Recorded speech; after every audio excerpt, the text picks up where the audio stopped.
I'll call this meeting to order. My name is Joe McGivern, Chair of the City of Holyoke's Finance Committee, City Council. To my right is Michael Sullivan, City Councilor at Large. To my left is Peter Tallman, City Councilor at Large. We'll be joined shortly by Jim Leahy and a little bit later by Todd McGee, both members of the committee. With us in the chambers tonight is our Ward 3 Councilor, Dave Bartley, who we always welcome at the Finance Committee. The there's a number of items on the agenda, but we're going to move as quickly as possible, but also to pay attention to some very important requests before the City Council. In order for the moment, item number 1 is an order that the amount of $11,981 be authorized from the Mayor's Department City Liability Damage Insurance for an appropriation in fiscal year 2019 for services rendered in 2018. They were unencumbered at the time. Motion on the chair to take it up for discussion. Going to take up item 1 for discussion. All those in favor? Aye. Any opposed? So moved. Would there be anyone here to speak on this item? Going once. Ryan, is there anyone coming to speak on this item? I guess Ryan's not going to speak about it. Item number 1. Yeah, I guess the dollar amount there, it should be given leave to withdraw because the dollar amount has changed. It's actually a lot less than it is. She's going to be putting in a new transfer. And I'm sorry, who is she? Time of the city auditor. Okay. Chair will entertain a motion to, actually, it's an appropriation, so our correct vote would be to recommend to the City Council to vote down this request and wait for a replacement appropriation request. Any discussion? All those in favor? Aye. Any opposed? So moved. Item number 2. In order that, in accordance with Mass General Laws, Chapter 44, Section 53A, the City Council accept the provisions of the Emergency Management Preparedness Grant authorizes the establishment of fund and or other method appropriate for the accounting of receipts and resources associated with the administration of said grants. This is a request from the Fire Department. Motion to take off the table for discussion. All those in favor? Aye. Any opposed? So moved. With us is Deputy Chief Jeff Preskopowski. Jeff, welcome. You want to run us through the grant and see if we have any questions for you? Sure, thanks for having me down. This is the 2018 Emergency Preparedness Grant. It's for $13,760 with no match to the city. These funds are going to be used to update and enhance our dispatch center and to get them much needed equipment in order to sustain the path that we're on to proper emergency management procedures in the city. Thank you. Jeff, some of the things that you would use it for, could you just highlight them? Sure. This year's grant is going to purchase 2 monitors for the dispatch center, 70-inch monitors, 2 computers, 6 portable radios with chargers, and an accessory of office supplies, shredders, and things like that. And is there any is there any matching funds on the city side? There's no match to the city. Is there any questions from the committee? Joe? Councilor Bartley? Just, Jeff, how you doing? Good day. Just, it says FY17, so what happened there? I apologize. It's 17. They're a year behind in the state funding. Oh, okay, so it's FY17, and the source of the grants are? This is the 2017 Emergency Management Preparedness Grant, and it's put out by MEMA. Okay, the Massachusetts Emergency Management. Correct. Okay. And this comes annually? Yes, it does. Oh, okay, so we have to apply for it? That's correct. We apply every year. We have to put together a package for the state, and they send the contracts out. All right, thank you. I'll set David. Any other questions? Chair will entertain a motion. Motion to accept the fiscal year 2017 Emergency Management Preparedness Grant. Motion made second that we recommend to the full city council that the city accept the grant and allow both a method and a establishment of a fund allowing the grant to be spent accordingly. If there's no other discussion, all those in favor? Aye. Any opposed? So moved. Jeff, you know the next meeting is next Tuesday, and we'll vote on it then.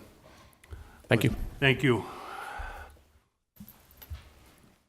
Motion to take up item number 3 off the table for discussion. Okay.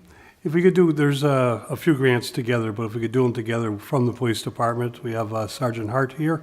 Item 3 is in order that the Mass General Law, Section 44, Section 53A, City Council accepts provisions for the Governor's Local Law Enforcement Equipment and Technology Grant, authorizing the establishment of fund and other method appropriate for the accounting of the receipts and expenditures of all resources associated with the administration of said grant. Motion to receive, take off the table. All those in favor? Aye. Any opposed? So moved. John, welcome. I think you know the drill, but if you could run us through the highlights of the grant and talk about matching funds if there are any, and highlight what the grant will be used for.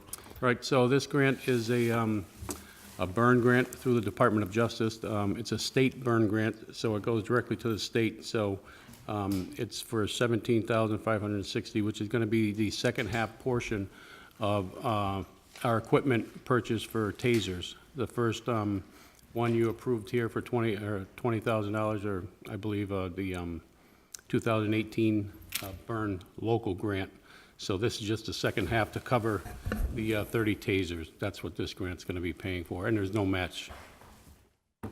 Anything else besides the 30 or so tasers? No. What's the taser cost, John? Probably close to 1,200, and then you have to get certified every year with 2 taser cartridges, so that's probably another 200, so there's an annual cost to it. And does the grant pay for the officers to be certified?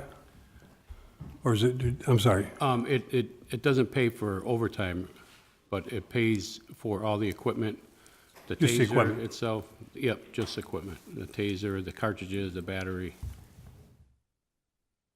any other questions? Counselor Tomlin? There's no match for this for the city? No match. And you said it's the second half from the previous year? Second half from a 2018 burn local grant. Oh, it's a local, and this is the Department of Justice, so Yes, grant through the This is the state portion of it. state portion of it? And that'll cover the rest of the cost for the Yes. tasers? Okay. Thank you. Any other discussion? Joe? Counselor Leahy? Yeah, hello, thank you. Years ago, when we had Chief Scott here, I was fighting to get tasers into the city of Holyoke for many different reasons. The biggest one is when any police officer uses, it's not, you guys don't call it mace, what do you guys call it? Pepper spray. Pepper spray or whatnot. And if it gets into the eyes of a person, you have to bring them to the hospital. So you own that person for the night, but oftentimes it gets into the eyes of the other officers as well. And so what I thought and the research I had done is it showed that the injured on duty line item would be significantly decreased because of the use of tasers. Are you guys finding that still to be the case? Yes, and it also helps with, because it's a less lethal tool that we have, it reduces the risk of officer-involved shootings as well. Right. Of course, Chief Scott, he was against it, and then Chief Naysweger came in and he was for it. I applaud him on that. I assume that Chief Febo, he's obviously for it as well, right? Yes, he is. Which is a great thing. When an officer comes in, and do they still have to be tased to? It's an option, It's an option. yes, but most do. A little peer pressure there. Okay. All right. Thank you very much. Any other discussion? Chair will entertain a motion. Motion to accept the grant? Motion made second to accept the grant, recommend that to the full city council at our next regular meeting. If there's no other discussion, all those in favor? Any opposed? So moved. And if we could just jump over and keep John here for item number 6. Item number 6 is an order with Mass General Laws 44, Section 53A, the City Council accept the provisions of the fiscal 2019 Sustained Traffic Enforcement Program grant, authorizes the establishment of fund and other method appropriate for for the accounting and receipts of all the resources associated with the administration of said grant. Motion to take off the table for discussion. All those in favor? Any opposed? So moved. This may look like it's what we voted on last Tuesday, but thankfully I have John Hart in one ear and understanding that this is a little bit different than the item we pushed because of a timing thing. John, could you explain this to us and the amount and how it's going to be used? Sure. This one here is really awarded through the NHTSA, National Highway Association, and given to states. So this is our state portion that divvies it up to, I believe it's 12 different municipalities in the state, and we're one of them. And the amount we have is $67,500 is the total award for this grant. However, they issue it as monies come in, and the first award is a little bit over $19,000, I believe, for this grant right now where we stand. And what it is basically it helps to reduce the risks of accidents in our intersections throughout the city. So we come up with our 10 most dangerous intersections, and we deploy enforcement in those, in and around those intersections with this funding. And when you say the 10 most dangerous intersections, we're talking about use of overtime to put extra patrols out there? That's what this grant pays for, correct? Okay. So there's no extra hiring, but extra hours through that procedure? Correct. Is there any other discussion? Yes. Councilor Leahy? Will this affect Patrick Thomas later? Yes. I'll make a motion, or Gotcha. Bill? Councilor Leahy will be abstaining from discussion and voting on this item. Councilor Bartley? Yeah, hi, John. Hi. This is great. So when does this start? As soon as we're approved for the grant and a fund set up. And it lasts for, well, how long do you stretch out the dollars, I should say? Actually, this grant goes to the end of September. That's fantastic. Councilor McGee? Oh, hold sorry, on sorry. a second, hold on. All right, I'm all in right. thought here. I heard a hesitation there, David. I'm Councilor Bartley still got the floor. And then the 10 most dangerous intersections, you spoke with Joe, I would imagine, about, because Joe put together a list a couple times for those, Joe Connor, I don't know his title, but, I mean, how do you determine the intersections, I guess? Well, we get data from the state, from the state crash reports and our own data that we use in our in-house for accidents, where accidents occur. Now, okay, now do you have some latitude? Do you just have to monitor the top 10, or can you? Well, in and around those intersections. So say 1 year, one was at Resnick and Maple. So we can enforce like up to South Street by Fitzpatrick, and we can do maybe down by High Street and Jackson, in and around roadways, ancillary roads leading up to those intersections. So South Street at Northampton Street, that one just comes right to mind. Now, I don't know if that's going to make a top 10, but there's a traffic light situation there. That lights just run habitually. The only one I know had a major accident was one of my constituents, and several years ago, but, I mean, it's horrible. Survived it. But that would be one that maybe it's not in the crash data top 10, but I mean, there's a lot of movement there, Sergeant. So, I mean, there's a lot of lights that are run, and so I'm hopeful that there'll be now. And will you, after the grant is over, do you kind of, will you give? Is there a report generated? Yes. Oh, there is. Yes. Okay, who sees I mean, is the report given to City Council? Is it? Do we? No, I submit the report to the state with all the stops. Part of this grant is when we go out for mobilization, we're required to make a stop every 3 hours. So if on a 4-hour detail, we're to make 12 stops, motor vehicle stops. That's part of the requirement. And if they make an arrest or if there's a tow, then that number can be reduced somewhat. But they're looking for 12 stops in a 4-hour block. Okay, let me rephrase it. Can you produce a report to the city council, or is it Yes. just Yes. without too much of a burden, is my, No, at the end of the grant, I can send you the results of our enforcement efforts. Absolutely. okay. And is that going to be a burden? No, Is it okay if we make a motion to make that a condition on the grant? sure, you're welcome to. Just really just a reminder to us. I don't want to, That's fine. if the committee so deems. But okay, thanks, Sergeant. Any further discussion? Okay, note, Councilor Leahy will be abstaining. Motion on the floor is to recommend to the full city council that we adopt and accept the grant and, of course, all the provisions. We cannot amend the language, but according to what Councilor Bartley just said, we certainly can make it part of the motion to ask that the police department give us the follow-up stats. And was there a time frame on that, David? 6 months? September, the grant ends in September. Yep. So as soon as we approve it next week, they get going and they'll be pretty good. About 10 months. Okay, sounds good, 10 months. All those in favor? Any opposed? So moved. John, you got one more? 2, I believe. 2 more.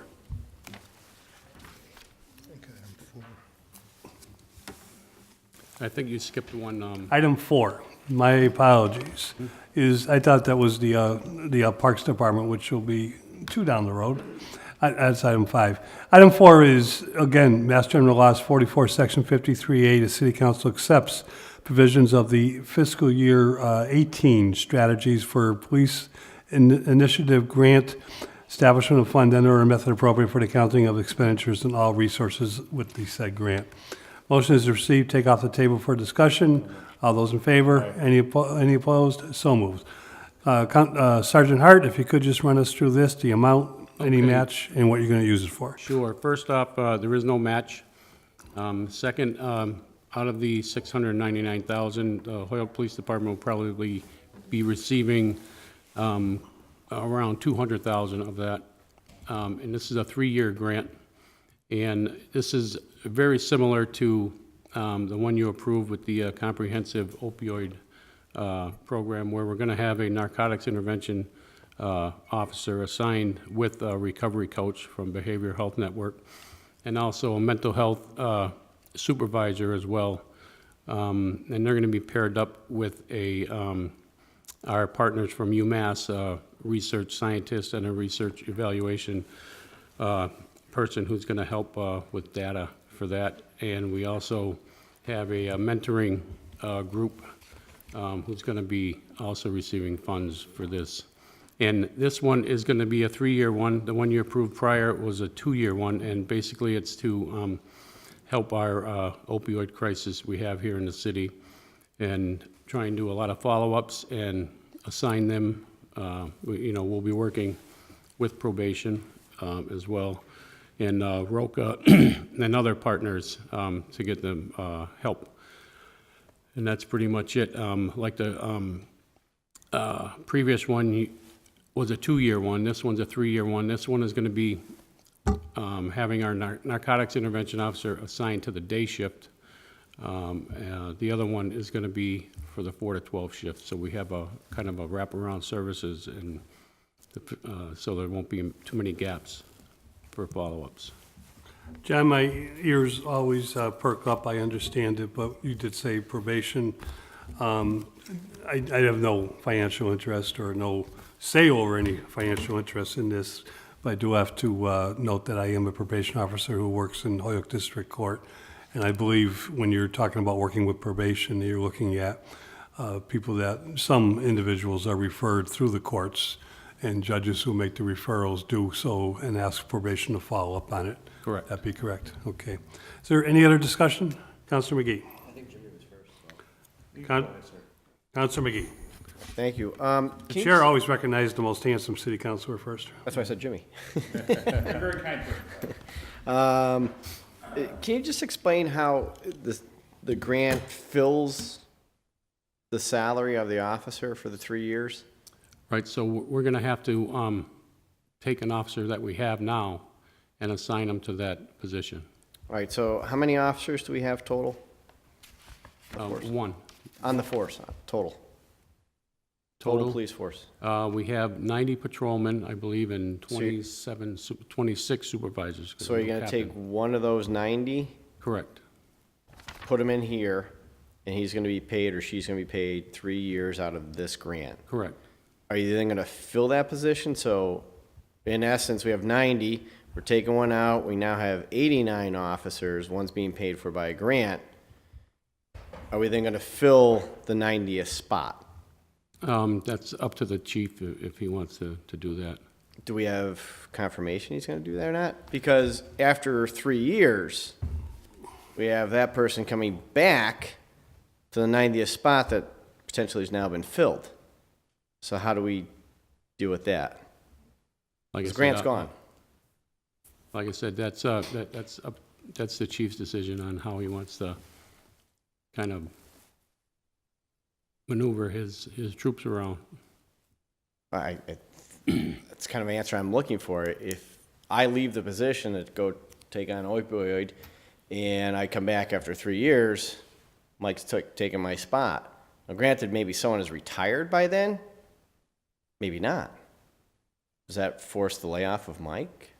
I don't think so, but, I mean, that has to be addressed, and if we only budget, in the budget, Well, 90, Well, I don't think we can go over the budget, if that's what you're asking.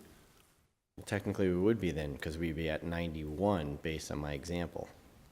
So that's why I'm just No, trying to get no, confirmation on that. We're at 90, and we're taking an officer from that 90 and assign him to this position For 3 years. for 3 years. Correct, 3 years ends. correct.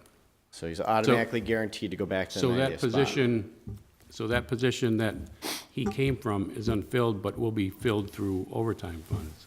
But it's guaranteed that it can't be filled. You can never fill the 90th spot, in my example. No, there would still be 90 patrolmen. No matter what, there's 90 patrolmen. All right, I think I made my point on the grant. If I could just follow up on it, I know we're talking about one spot, but, you know, and Councilor McGee makes an excellent point, because if you study the history of local politics, the city of Springfield almost went financially completely into the red, because they took a grant similar to this, but it was for a, you know, triple figure number of police officers that they actually hired. When the grant ran up, they had no money to pay for them, they had to pay unemployment, and they were not prepared for it. So I think that's why Councilor McGee and a lot of us ask this question anytime you're going to do it. Now, John, I think I heard two things. The overtime is going to be used to, the person with seniority and experience is used for the grant, and who's trained is used for this, through this grant. The overtime money is coming from the grant? The overtime money is paying for this. No, but where's the overtime money coming from? The overtime money would probably be coming from that patrolman's salary to fill that position. Okay.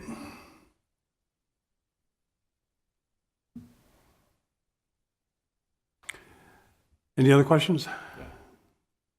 Good looking guy. Councilor Leahy, I jumped right over you. So, I almost lost my train of thought. So, Councilor Bartley brought up a good point. And in fact, I'm going to be filing an order tomorrow. And this has nothing to do with you, but it kind of does.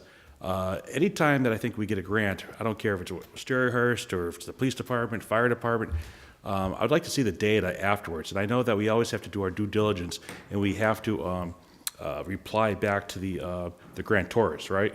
So whenever we get a grant, we have to disaggregate the data and making sure that, you know, whoever gave us the money got, you know, the return on investment. So the order I'm going to be filing tomorrow is any time that any person or any department gets a grant, when they send, if they have to send. Now, I don't want to make any burden on any department, but if they have to send a report, that the finance committee or the city council gets a copy of that.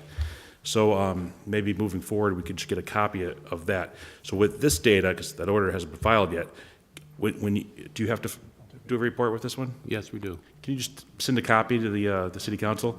Because I think that's going to behoove all of us when we're talking to our constituents, we're going out to coffee hours or whatnot and saying,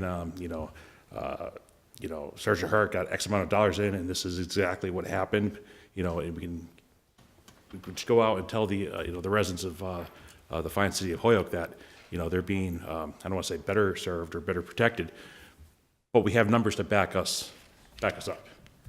And so if you could just make a note with this grant as well, if we could just have, and you don't have to go out of your way, just whatever report that you're sending to the people who are giving the grant, just send a copy to us. Is that possible? Mm-hmm. Great, thank you. Counselor Tomlin. Thank you, Sergeant Hart, for coming down and explaining this grant to us. The grant, 200,000, is that all at once, or is that broken down? It's The broken amount. down over 3 years. 3 years, okay.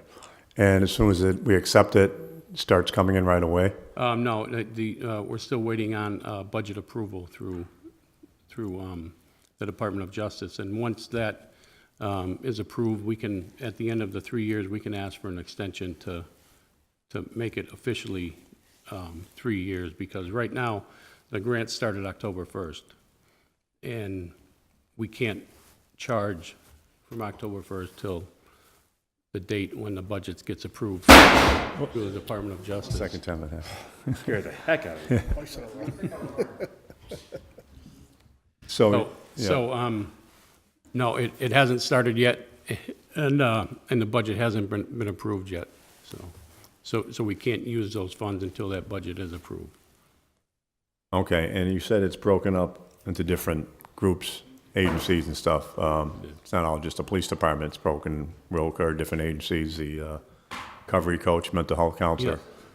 Yes. And that'll continue, so if it starts, let's say, February 1st, it'll go 3 years from that February Correct, 1st until it's used up.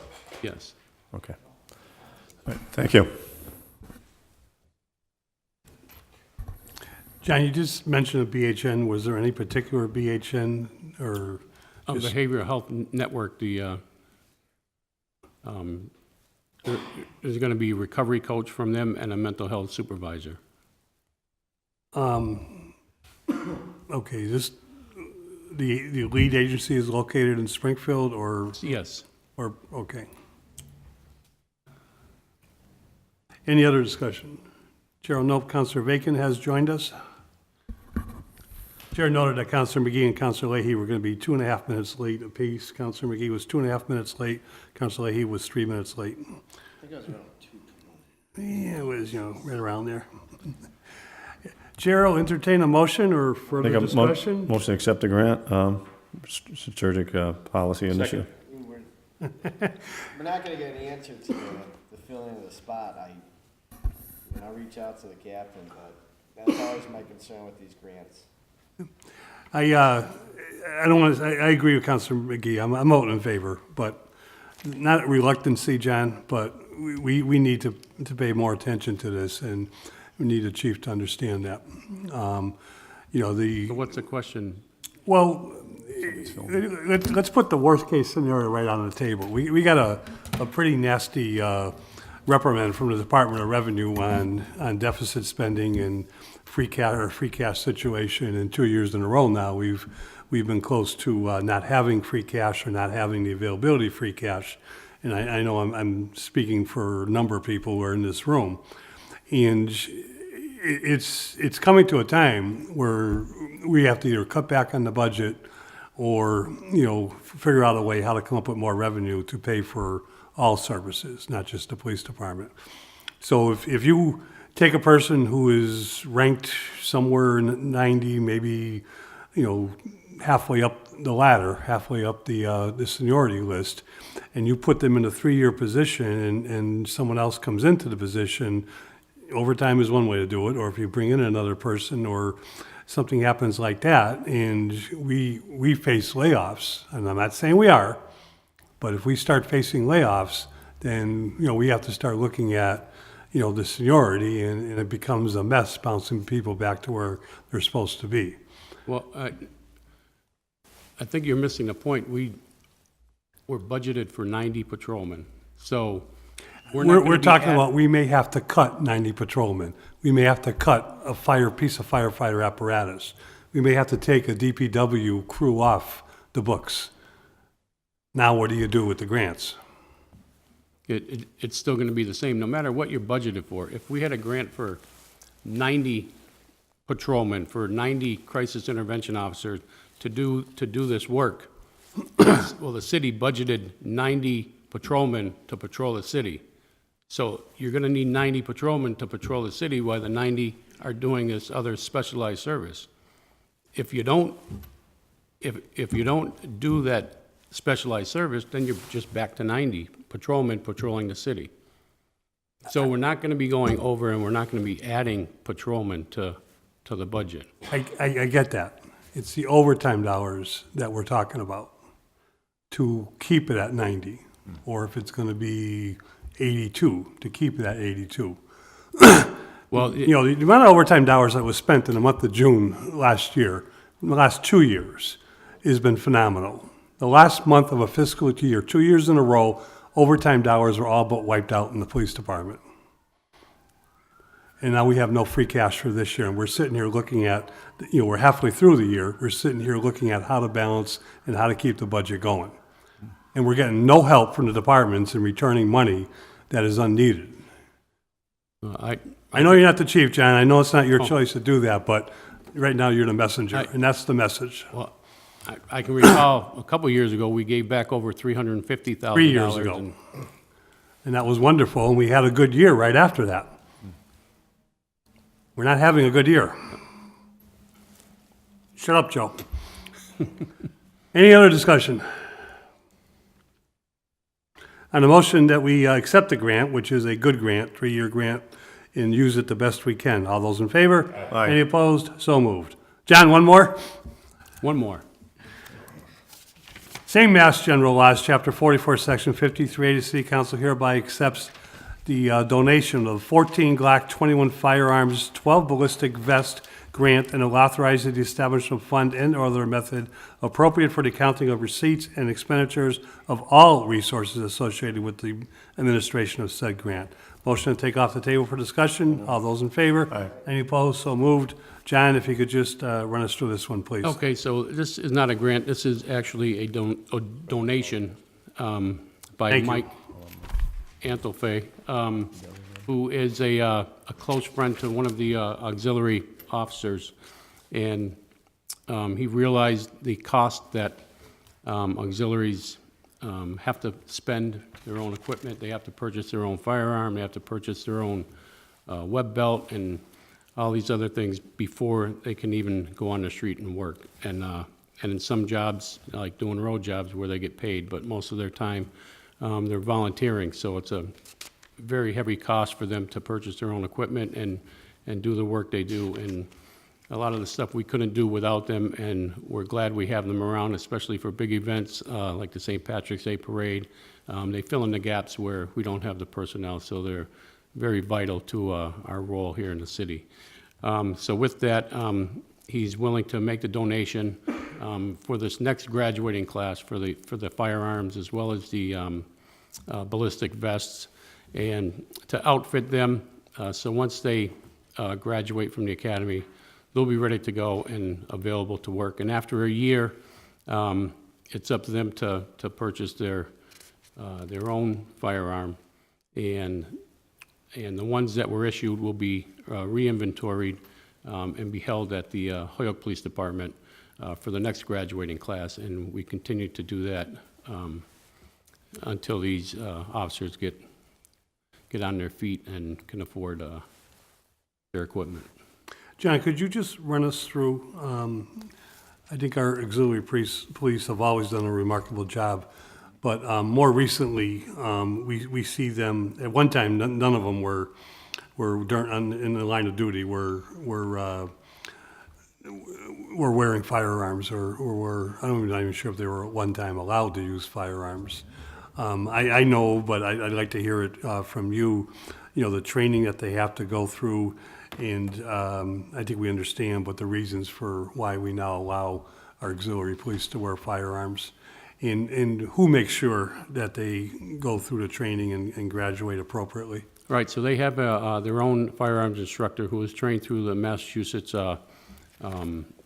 Municipal Police Training Academy, just as our firearms instructors are, and they go through the same qualifying course as we do, and they carry the same type of firearms as we do. So we're trying to get them in line with us, so whatever we do, that they're gonna be doing the same thing. So they have a very good training program, and I believe it takes them approximately 6 months as well to go through their in-house training. And the grant obviously is coming through the Holyoke Police Department. A donation, yes. Donation, I'm sorry. It says both, and Yeah. but I do recognize the difference, and I apologize. The donation is coming through the Holyoke Police Department for the auxiliary police. Correct. Which, as you stated, will be for the next graduating class and the purchasing of the vest and firearms and so forth. So is the chief of the Holyoke Auxiliary Police report to the chief of the Holyoke Police Department? Yes, he does. Okay. And I know that there's agreements with the unions, and I know it works out good, and everybody honors the agreements as far as to what they do. But Yes, there is a responsibility, and the auxiliary is part of the city of Holyoke, but there is a responsibility of our chief oversight of the auxiliary. Correct, and we have a very close relationship with them now. Captain Moriarty is our liaison, and he attends monthly meetings with them, so we're in touch with them. Captain Febo just had a command staff meeting with all their command staff probably 2 weeks ago, so we're keeping our ties very close, and we enjoy working together. And Captain Feeble is related to our chief? Chief Febo, sorry. Sorry. Did Had I to say- catch you did my I say old word Captain for it, Febo? buddy. Any other No, I discussion? said Captain Moriarty. Well, Chair will entertain a motion. Make a motion to approve it.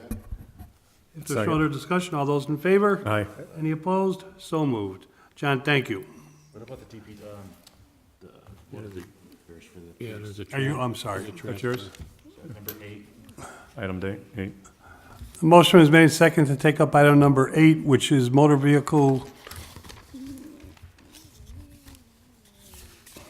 Mechanic. With the DPW. mechanic going to motor vehicle repairs. Right. in police budget side. see, the chief sent you tonight, so you get the hot seat and everything. Yeah, I know you're yeah. the grant writer, but, now you're really doing everything for them. $19,500 from DPW police mechanic to $19,500 police motor vehicle repairs. Motion to take off the table for discussion. All those in favor? Aye. Any opposed? So moved. John? Okay, so that's just basically half of the cost of a mechanic, which was in the DPW's budget line item for the police mechanic.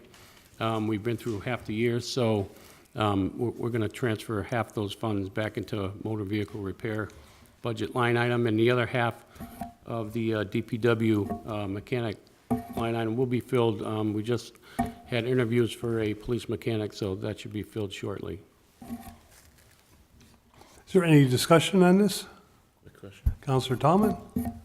You next? God. Go ahead. Skipping me. Go ahead. Again, next. Counselor Leahy? Yeah, so I know that we had a mechanic at one point, right? And the mechanic, I think, went down to, long before your time, but went down to the DPW. Yes. And I just remember he was a very good mechanic. He was very, where is this mechanic going to be headquartered? At DPW? I think it'll be transitioning back and forth. I don't know, Mike, you might know a little better. Just with the logistics and whatnot. Our superintendent from the DPW is with us tonight, Mike. Sorry. Mike, please. So you would co-locate at the DPW headquarters and also the police garage. Now, is there any special equipment that we'll need to buy to, because I'm sure these cars are all specialty type of, no, there's nothing that we need to, No, no. There might be some diagnostic tools that are needed for the new vehicles as they come along. because right now we're utilizing Marquardt Ford, right? Correct. And so this, and I like Marquardt Ford, I bought cars from them, but, so this will be a savings for us, because now we can have a person in-house that's dedicated just to our police cars, right? Correct. And so, Yeah. all right, so I think it's a fantastic idea. All right, thank you. Mike, I can't find the page in front of me, but you did sign off on this with the mayor? I did, yes. Okay, and it sounds like from what you just said, you're okay with it? Yes. Okay. Any other discussion? Counselor McGee? I get a You similar- passed the mic. at all of us down Counselor Tomlin, you know? So, when's the hiring gonna happen? You said the interviews went out and someone was offered or someone So accepted? we had interviews last week. There was a Board of Public Works meeting tonight where we made a recommendation to hire. So now that person has to go and do testing, and if they pass the test, they'll be hired. So it's probably going to be end of this calendar year, beginning of next calendar year. Yeah. So I feel comfortable with the transfer as it is for half the budget. Thank you. Any further discussion? Make a motion to approve, I'm sorry. Counselor Tomlin? I get my say in there sooner or later, right? Sergeant Hart, is that amount sort of high for this time of year, the repairs? Was that cut? Motor vehicle repairs, 19,000, is that something that's in line with? That 19,000 is half of what was budgeted for a mechanic. So, I know, but then, I mean, the repairs, it's going into your repair line, right? yes. So, I mean, Yeah, you well- had a budget early in the year, we've passed, that you had, Yeah, that line item budget was reduced to, I believe, from 50 to 23,000, and we've went beyond that. So that's gonna help. so this isn't the end of it. So this No, isn't going to that's- take it to the end of the year then? No, we're gonna have to transfer more funds into that line item because we have no cruisers. That's another, Right, so this is just going to take you until a correct. few more months or whatever. But it is gonna reduce the labor costs, as Counselor Leahy said, with a new mechanic. With a new so. mechanic, okay, thank you. Any further discussion? Make a motion to approve it? Make a motion Second. to approve the transfer. Recommend that to the full city council next week. All those in favor? Any opposed? So moved. Set? Thank you. Tell the chief he owes you one for this.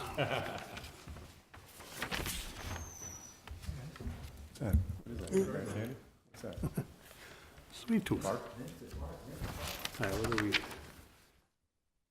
All right, we did momentarily skip over one item just to keep in order. That would be item number 5. It's the Healthy Summer Youth Jobs Grant. This is out of the Parks and Rec Department. Counselor McGee. I did receive a phone call from Miss Tisdale from Park and Rec, and she's homesick. So she was like, "Do you want me to come in sick?" I said, "No, we don't need to catch anything in essence because I'm still battling a virus." But she did say that really the grant represents. They received. I forgot the number of it. Joe, do you have the number there? I believe it's $3,100. So they applied for a grant and then they got a check for $3,000, which is a reimbursement check. They did a summer program where they hired some people. They advertised, hired people to go out to parks, all the different parks in the city, and then run summer youth programs, crafts, and everything else. And now the check came in. They're looking to take the check as a reimbursement to then pay for what they already did. So they already paid out the summer workers. They're paid and gone. It's just a reimbursement. With that answer, I'll be voting against it because you do not spend money that has not been appropriated. No. accordingly. They paid the youth and were told to apply for a grant in order to get money back if they qualified. They're already doing the program and paying for it. This is just a reimbursement of what came in. She said, we were already doing the programs. They would have had the money regardless of the Yes. grant. And they were asked by, Okay. I think it was from the mayor's office, to apply for this grant to see if they could get it to then replenish the funds. So they were already running the programs without receiving the grant or not. It's extra money that came in. And she got a check. I will in the strike mail. my former comment and vote in favor. But she did call and she apologized. I know this is the second meeting, though, that we have not had anybody here from the Parks and Rec, and but if everybody's happy, I made the motion, I think Peter seconded. Yeah, second. How come Terry's not in here? She wasn't asked? I don't know. The email goes out, and I'd ask my administrative assistant behind us. The email goes out to the department head, and they can send a designee, but someone does have to come unless they've been excused. I accept Counselor McGee's reason for no one showing up this evening. No, I second what you're saying, and I totally get what Todd's saying. And I made the motion to accept it. But Ryan does a very diligent job of getting this out there. And so, Ms. Tisdale, we certainly don't want any people coming in sick because I don't want to get sick. But in that case, the department head herself should have been in here. But having said that, so I made a motion, Peter seconded it to approve it. Any further discussion? On that motion, all those in favor? Any opposed? So moved. Talk to me. Oh, okay. Yeah, I got it. We okay? You have to do it quicker. Yeah, no, we're good. Okay. I make a motion to take item number 9 off the table. Second. Motion made second to take up item number 9. Next item in order, the amount of $483 from the head clerk audit to Assistant Director Parks and Rec. Same amount.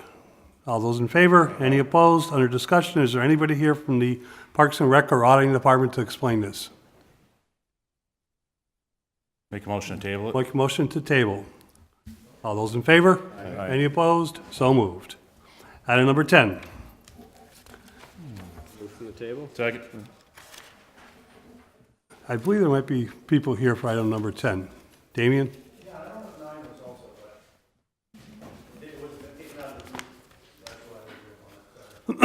Well, we're looking for department heads of where money is coming from, and then, of course, where money is going. So if we could entertain a motion on item number 10, and if we have to, we can talk about, I believe it's item 10, 11, So you want to take it as a package, Joe? Be 9, 10, and 11. 9, 10, and 11. In the highway yesterday. Okay. I waved to you. On that motion to take all three together, all those in favor? Any opposed? So moved. Running late as usual. Chair recognize our building inspector. However, Damien, I believe you're here in the capacity also, or as the now president of the, Vice President. vice president of the association, I lost it, professional, The PSA. PSA. Yep. I wish I gotta remember that one of these days. So Damien, if you could walk us through this, we do have some we always have questions, but, and we may or not be able to get to some of the questions that are about where, like the auditor, the money coming from the audit account. And I'd hope the new auditor would be here this evening, but if you can walk us through where the money's going to, I think that would be very helpful. Okay, so, you're correct, I'm here as the Vice President of the PSA. And Jeff Burkhardt couldn't be here. We didn't know that this was happening until about 1 o'clock today, so I seen it in the agenda. I said, oh, one of us better go.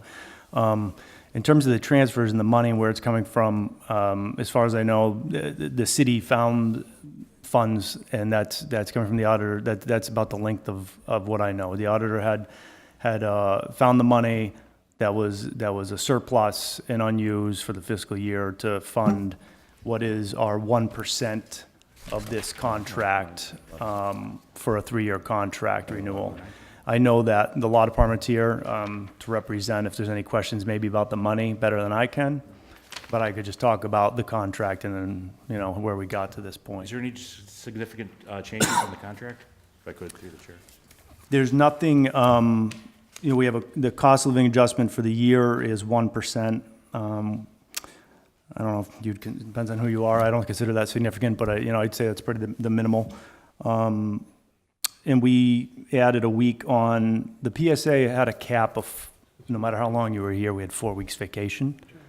And so we negotiated and we granted, like everybody else in the city, which is if you're here, I think it's 25 years, you get 5 weeks. That's standard, like within the state, right? It's a, excuse me, it's a standard with, all the other groups, whether you're ordinance employee or within another union, so it only affects maybe 1 or 2 people in the group, and not me for a long time, so.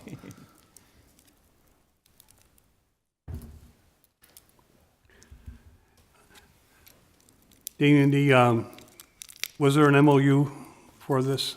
That's what I just handed you. This is the memorandum of Need a copy? agreement or understanding. Oh, I'm not sorry. sure how it's Yeah, I'm labeled. sorry. So this is just the summary of a lot of it's housekeeping stuff, change of words and text. Okay. And there's we wanted clarity to the bereavement policy in terms of the language being used, and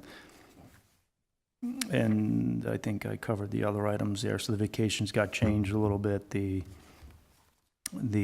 personal days were clarified from 3 to 4. That's what the rest of the groups and I think ordinance employees receive. And representing the law department, but I'm not sure if it's on this one tonight, is it, Yes, it's I lost your name. Tasha Marshall. Tasha Marshall, thank you. Would you like to come in? Say no. I know there's another item coming up too, which might be, the source is different, but,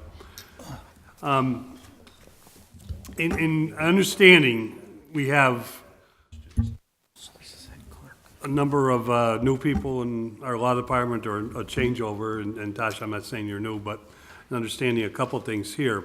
But, Jeff and the law department should understand that, Damien, have we received this before tonight? Are you? According to my record, so it's really loud, Attorney Payer submitted something to the counselors on 10/22 Okay. with a copy of the memorandum of agreement. But I was also told that a copy of the memorandum of agreement was also attached to the auditor's request for the fund transfers. Okay. And the reason I pointed out is sometimes these MOUs have numerous appropriations that come not always at the same time. But in respect, the city council, if we did get it, that's fine. We do need it at least, we're supposed to have it by law, by ordinance, 2 weeks in advance. But we're usually just, as long as we have it for the weekend before we meet on it, we're pretty good. And seeing we meet on it next week, we're in good shape to be able to look at it. Our role, as always, is the financial impact an MOU or a new contract has on the budget itself. Our only vote is on the appropriation. However, our vote can be based on any changes in the contract that may cause, especially if they cause an impact on the current budget or future budgets. Anything else from the committee? So, Damien, it's 1% more or less for each of these individuals who are before us? Yeah, it's the same for everybody. It's 1%. And I just, I'm running through the list now, but I think item 10 on your agenda might have been, I just didn't understand how this was grouped, which is the Assistant Parks Director, unless it's somehow repeated in the second or, the 11th or 12th item, that would be something that would be part of this. I'm not sure why it was, Separate. maybe it's from a different line item or something, but that's just how the auditor worked it out. I didn't play any part in that. It's not on with the other two, so it's from the auditor, so. Except for item 12, the money is coming from the head clerk audit, which we do know from a future discussion has been a position that is currently vacant. It will be filled. The reason Tasha, do you know if the auditor signed off on that?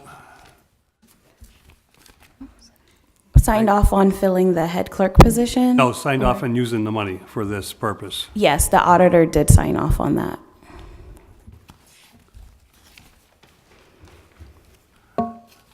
Tasha, did you know that there's a sheet attached to all these where the auditor's signature is supposed to be, I did not know that. along with the mayor? We cannot act on anything unless the mayor, and appropriation-wise, unless the mayor, or even a transfer within the middle of the year, unless the mayor and auditor or department head signs off. In this case, it's the auditor is the department head. The mayor has signed off. And anybody recognize that Bellamy? Crystal Barnes? I believe item 12 was submitted by Attorney Barnes.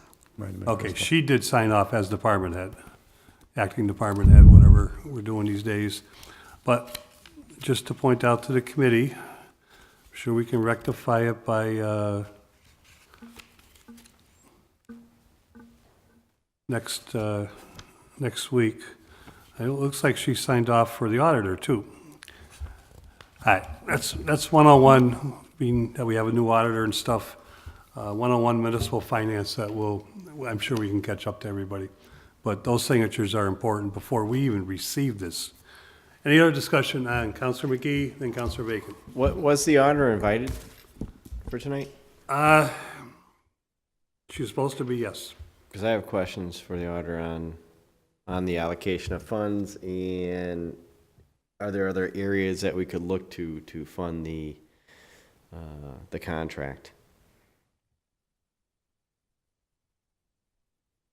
Tasha, do you know how much money is left in this account? I don't know. Damien?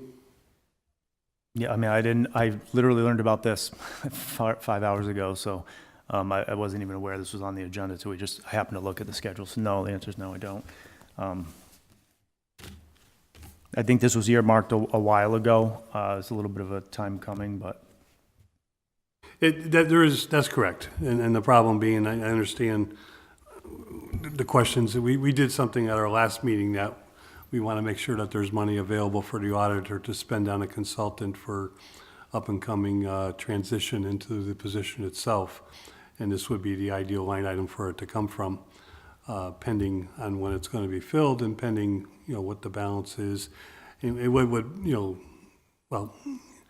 I'm sure she's aware of it, but I wish we had her signature.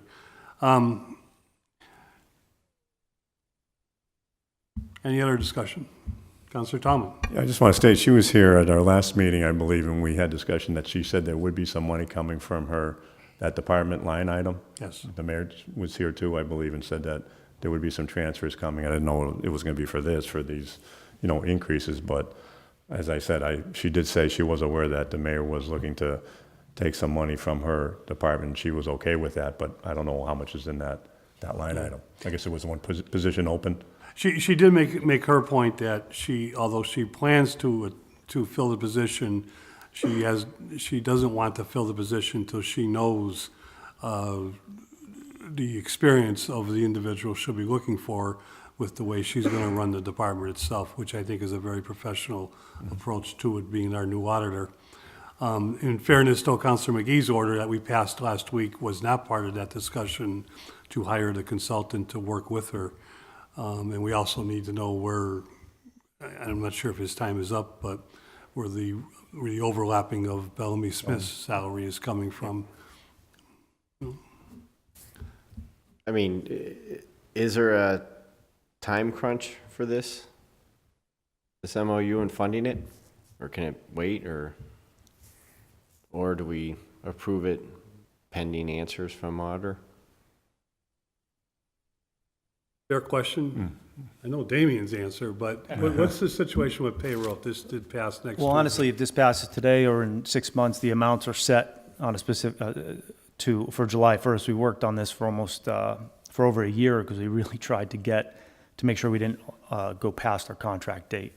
And we did pretty good, but we went a little bit past, and then, there was a changeover in the law department from Paul actually, we started this with Sarah Carroll, now that I think about it, and then Paul, and then, here we are today. So there's it's not going to have, I don't think it's going to have a financial impact on any particular individual if we waited another 2 weeks. The outcome is going to be the sum. And I doubt any retroactive would be available before Christmas, knowing the way payroll usually works. Yeah, and the details of the changes, I don't think it's going to be a significant impact for 2 weeks, if that's all you're talking about. Councilor Bacon? Thanks. My question was pretty much in line with Counselor McGee's, and I was interested to understand where the dollars are coming out to pay our acting auditor, and because I thought they were coming out of this line perhaps, because it was an open position, and I'm just wondering how much money is left in there, if it's going to be used for these payments as well as perhaps Mr. Schmidt and perhaps Mr. Smith. Okay. Is it fair to say, and we recognize the good questions, that the committee is comfortable with the MOU and why these appropriations are in front of us. Yes. And it's, I think our understanding is about where the money's coming from, although we have to ask Tasha one more question on item number 12.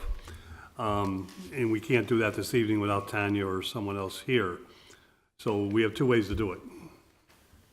And we can have Tanya at the full city council meeting, which if it ends up where we might want to ask the mayor to find some other source of money, or we can table it for 2 weeks and get it ready for the last meeting in December. No, the last meeting in This is December the is last coming meeting up. in December, Yeah, it yeah. is. That is the last meeting. Is it, I gotta, Counselor Thomas? is it possible to pass this? I would like to see these people, the department heads getting the money, you know, that they deserve, that they've been working on this for a number of years. Is it possible to pass this pending information from the auditor? That's Yeah. one option, And I- yes.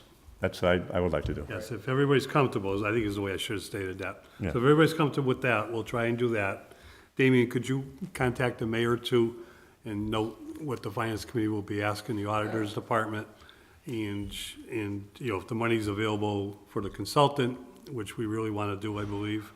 And if we know that the money is there for Bellamy and at some point filling this position along with the consultant, then we're all happy. If not, to identify a source that would be available for that. I'll follow up too. So, sorry. Okay. That was way too much. Okay? And, All right. just one more Counselor point. Tomlin. Yeah, and that would include number 9, right? Even though That's it's not in that 9, 10, package? 11. No, we Oh, redid it as a Yes, package. we It's in did there? it, 9, 10, and 11. Okay, good. We're gonna keep 12 a little bit separate. I think it's different anyways, but we're gonna keep it separate because there's a different source. All right, a motion is to accept and recommend we adopt pending the answers on the source of money as stated during the course of this meeting for items 9, 10, and 11. All those in favor? Aye. Any opposed? So moved. Item 12 is pay solicitor. Tasha, I think you're here for this one. $1,600 from pay solicitor to pay principal clerk. Thank you, Dan. I'm sorry. From pay solicitor, $1,600. From pay principal clerk, $21,863.80. To pay paralegal, $23,463. Motion of 80 cents. Take off the table for discussion. All those in favor? Aye. Any opposed? So moved. I believe we found out at our last finance committee meeting, part of this is that we are looking to bring the position of what is now the position of what is now the assistant principal clerk into a paralegal position, which is by precedent, has been done in the past. So, Can I just ask you, who is the city solicitor now?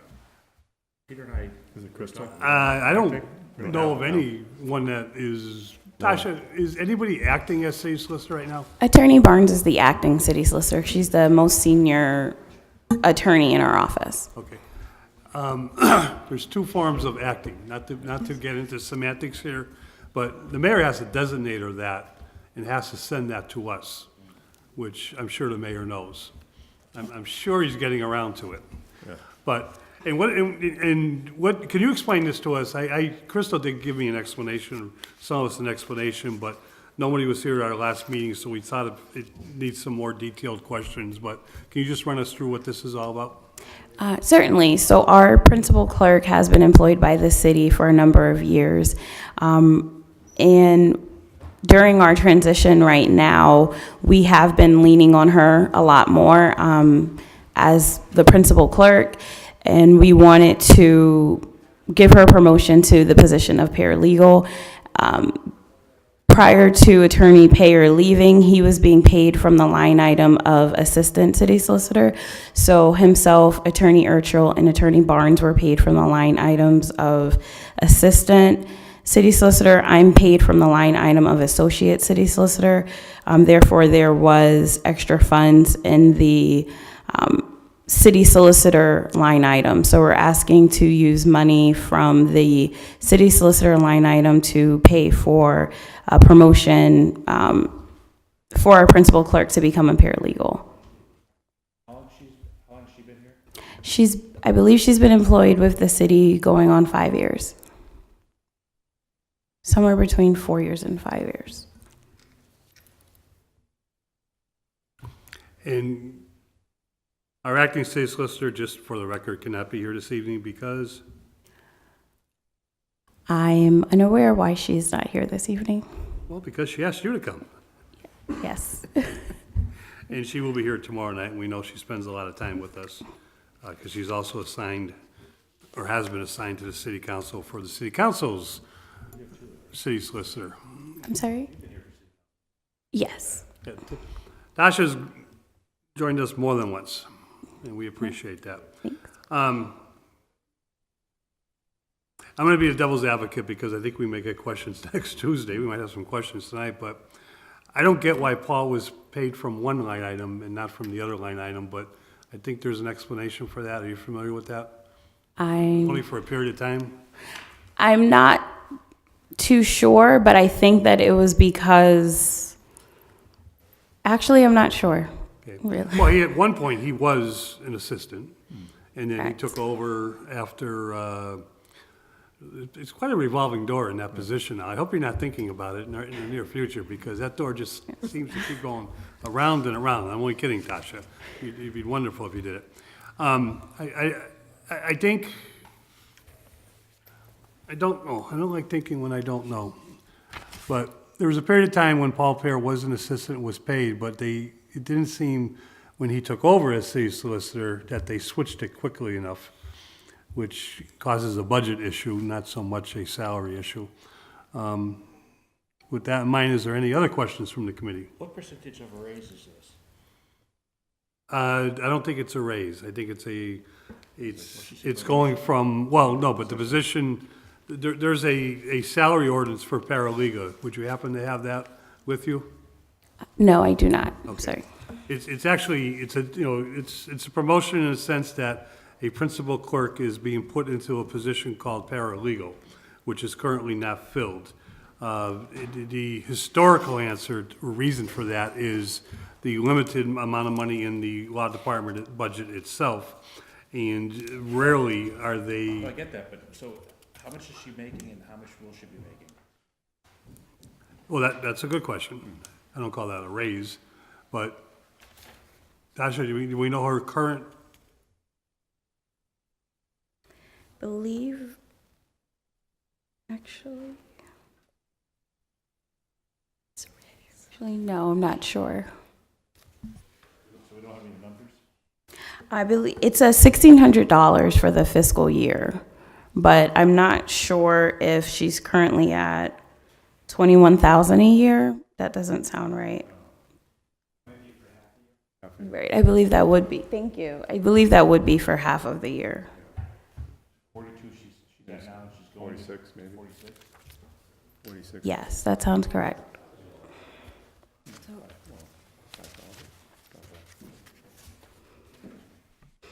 Actually, I think it would be $1,600 for the entire fiscal year, so I think she would only be receiving $1,600.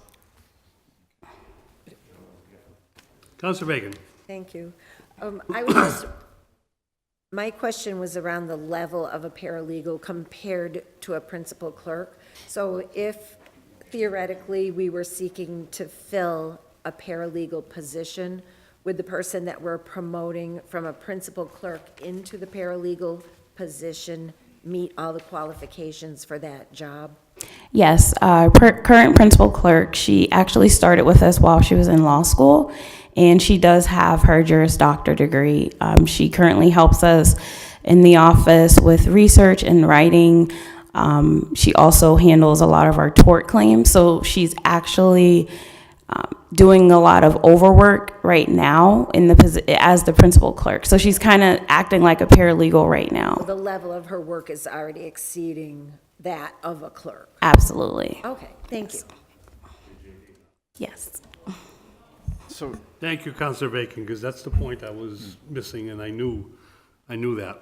But that makes the most sense out of all this. Counselor McGee. so for the budget, we have city solicitor, assistant solicitor, associate solicitor. So the assistant, there's 2.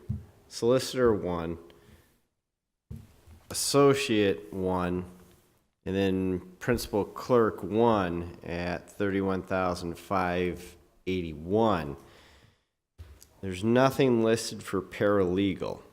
That's not a line item? It's not a line item currently because it's not been filled for a couple of years. If you look into the ordinance chapter, you will Correct. find it there, which never been removed. Right, so switching to that, she's going from 31,000 to what as paralegal? What's her total comp? The additional $1,600 for That's the it? year. Yes. That's all she's gonna get? For Yes. I trust you, but can you It says 23. just verify that before next Tuesday? No, that's Yes, I can do that. moving it to. Fiscal year, whole year? I think it's the rest, Moving the the half a year. 21. It's actually They're be changing. double the that name. if it's a half a year increase. So it becomes 23. Are we Yes. asking for this 63 out of that retroactive or line. just going forward? I can follow up with Attorney Barnes. I know she's the person who filed the order, so I'm not sure what her intentions were with that. That's what it says though. Right. Now that, what is the principal clerk's name? Her name is Sarah. Okay. Sarah Now that Sarah Wysocki. has her degree, she could be gainfully employed somewhere else at a much higher salary. So we are trying to keep an important member of the law department in a very difficult transition time as long as we can. Well, We've done- we- that was my next question, Joe, is where the solicitor's gone, assistant solicitor is your title now, or? I have not been promoted to assistant solicitor yet. I know that it's in the talks, but I haven't received confirmation from personnel yet. So you're the associate, Yes. and then there's Crystal and Chris. Yes. Chris is leaving, from what we Chris, heard. correct. Chris is leaving at the end of this year. So we'll have you, Crystal, and Sarah. That's And it? we currently are interviewing people for an assistant solicitor position, and I believe an offer was extended to someone. Attorney Barnes is handling that. I'm not sure where they are in that process, but I do know an offer was extended. does Sarah want to be an assistant or associate, or? Sarah is not currently licensed to practice law. Oh, okay. She got the degree but hasn't passed the bar. Correct. Okay. Okay. See, I'm starting to understand this lawyer stuff, you know? I was Counsel Leahy. trying to get her more money. There's 3 of you in there now, right? So, I didn't know that, Chris is leaving. Where's he going to? He's going to GLAD in Boston. Yeah. Ocean Wall, nice guy. So there's you, and how many years out of law school are you? I've been out of law school for 2 years. And so who's the other person? It's Crystal? Yes. How long has she been out of law school? 8 years. And so who's the third person? Sarah. Sarah? Yes. Right. She's not an attorney. Our law department is about 10 years experience. Combined. Yes. Anybody else? I'm going to speak in favor of this. I think we got it kind of a roundabout way, but in view of what's going on in the law department, and again, as I stated, this is not a precedent-setting move. It has been done in the past. Now, I think Crystal understands there's no guarantee that principal clerk will be filled. So even though she's becoming a paralegal, Sarah will be holding both duties for the time being, as far as what the budget, speaks of, until there's future proposals by the mayor or future rearranging of the department itself. But I think in the moment in time to keep Sarah, now that she has her degree, as she's looking to pass the bar, that's very important that we recognize her accomplishment in what she's been doing, even though she hasn't been paid for it, if that's fair. Is there any other discussion on the motion to adopt? All those in favor? Aye. Any opposed? Unanimous. Tell her congratulations on graduating. I will. Thank you. Tasha, thank you very much. We appreciate you. We appreciate you as much as we appreciate the 2 gentlemen in the back there. Because, I don't know, Brian, you're always the last whenever you come see us. Oh. we're just happy that you came in, you know, that's why, you know, we save you for last, and Brian, I don't even know where we are. 13, 14, 15. 13, 14, and 15, and Mike, you're here for 13 and 15. 13, 14, right? 13 and 15. 13 and 15. What? All right, well, why don't you both come in? And we'll figure it out.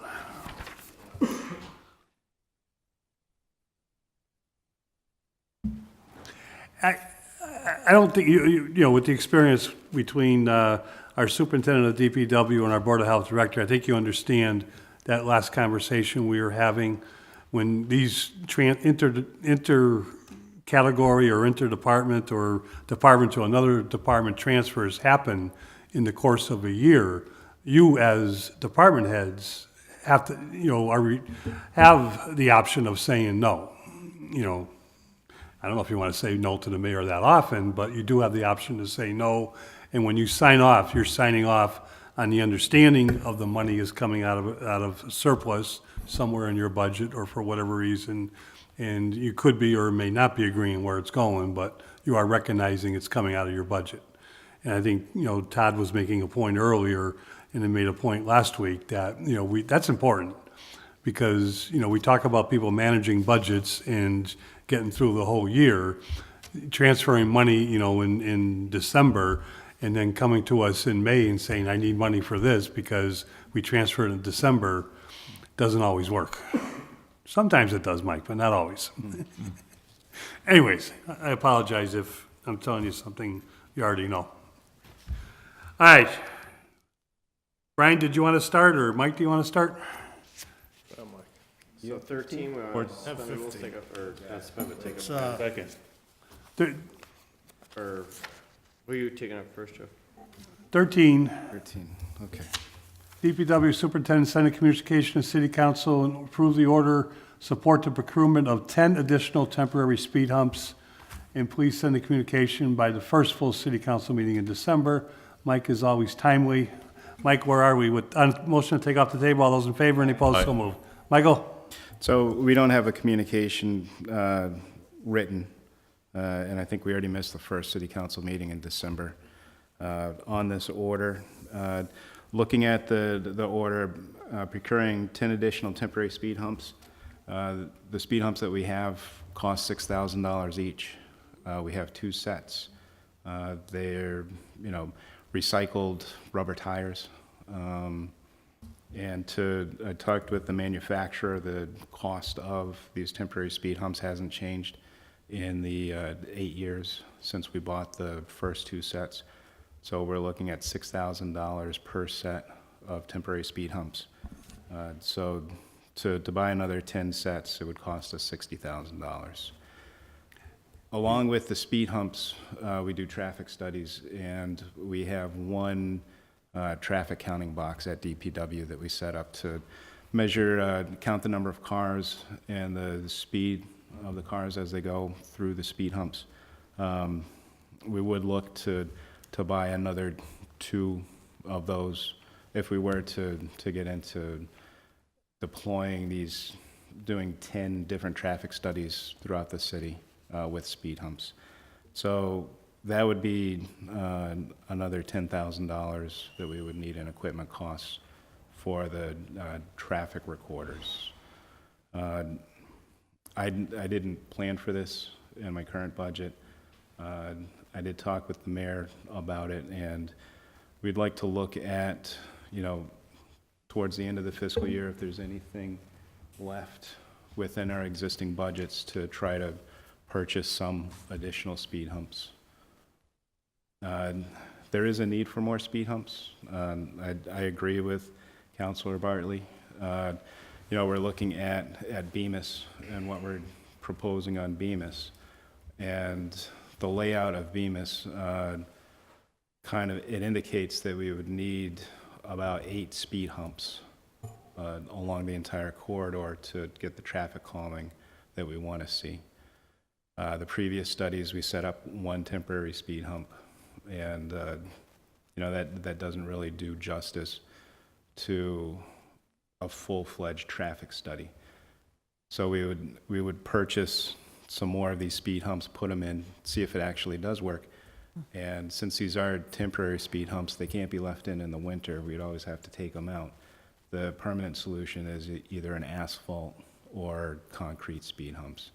And those have a cost too of about $8,000 to $12,000 per speed hump.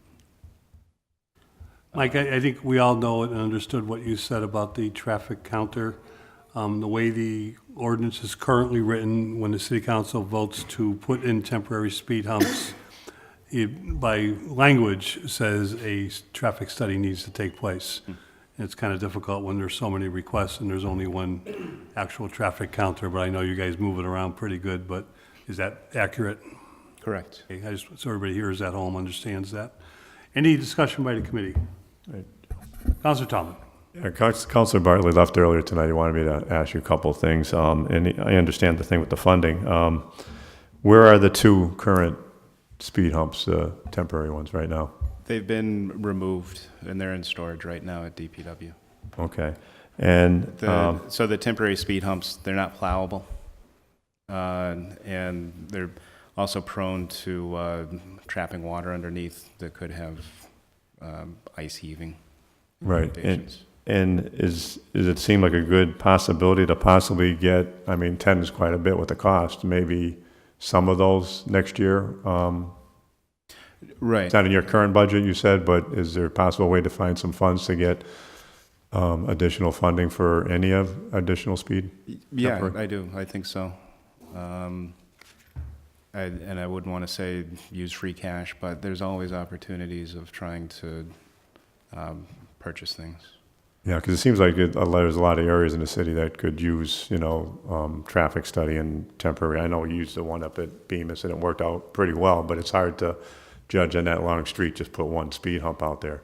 Right. On the counter, because it's from 141 down to Route 5, it's a long street. But, he just asked me, and if you'd get additional, you'd have to get maybe two more of the counters Correct. per 6 speed humps or per 2, Well, it would allow us to do, I'm thinking 3 3? at the same time. But with the speed humps, you could always put them in the road and not be doing a traffic study at the same time. They would have the traffic calming effect. Calming effect, yeah. Because I know there are several probably orders, and they're trying to, a couple areas of the city that would like those, and it seems like, as of now, that 2 is not enough, Right. to handle that. And if, now it is winter, and I'm sure we'll get snow within a couple of weeks, but you would start maybe in the spring? Correct. If you had some to put them out, you wouldn't go probably until what, end of March or April? You wouldn't do it in Correct. January, February or Right. March, yeah. Right. Because March is still some snow. Okay, that's good. I just told him I'd try to bring that up. He said he had to leave early, but he was really concerned about that. And the mayor's thoughts on that, of possibly doing that? More Funding-wise? seeing if there's money within the existing budget towards the end of the year to purchase more speed humps. Okay, And it might be where we cobble together from a bunch of different budgets. right. Enough money to buy some, maybe not all 10, but something. Okay, and that would happen probably March or April if we could Correct, do yeah. that. Yeah. Okay, thank you. Any other questions for the superintendent? Any other discussion?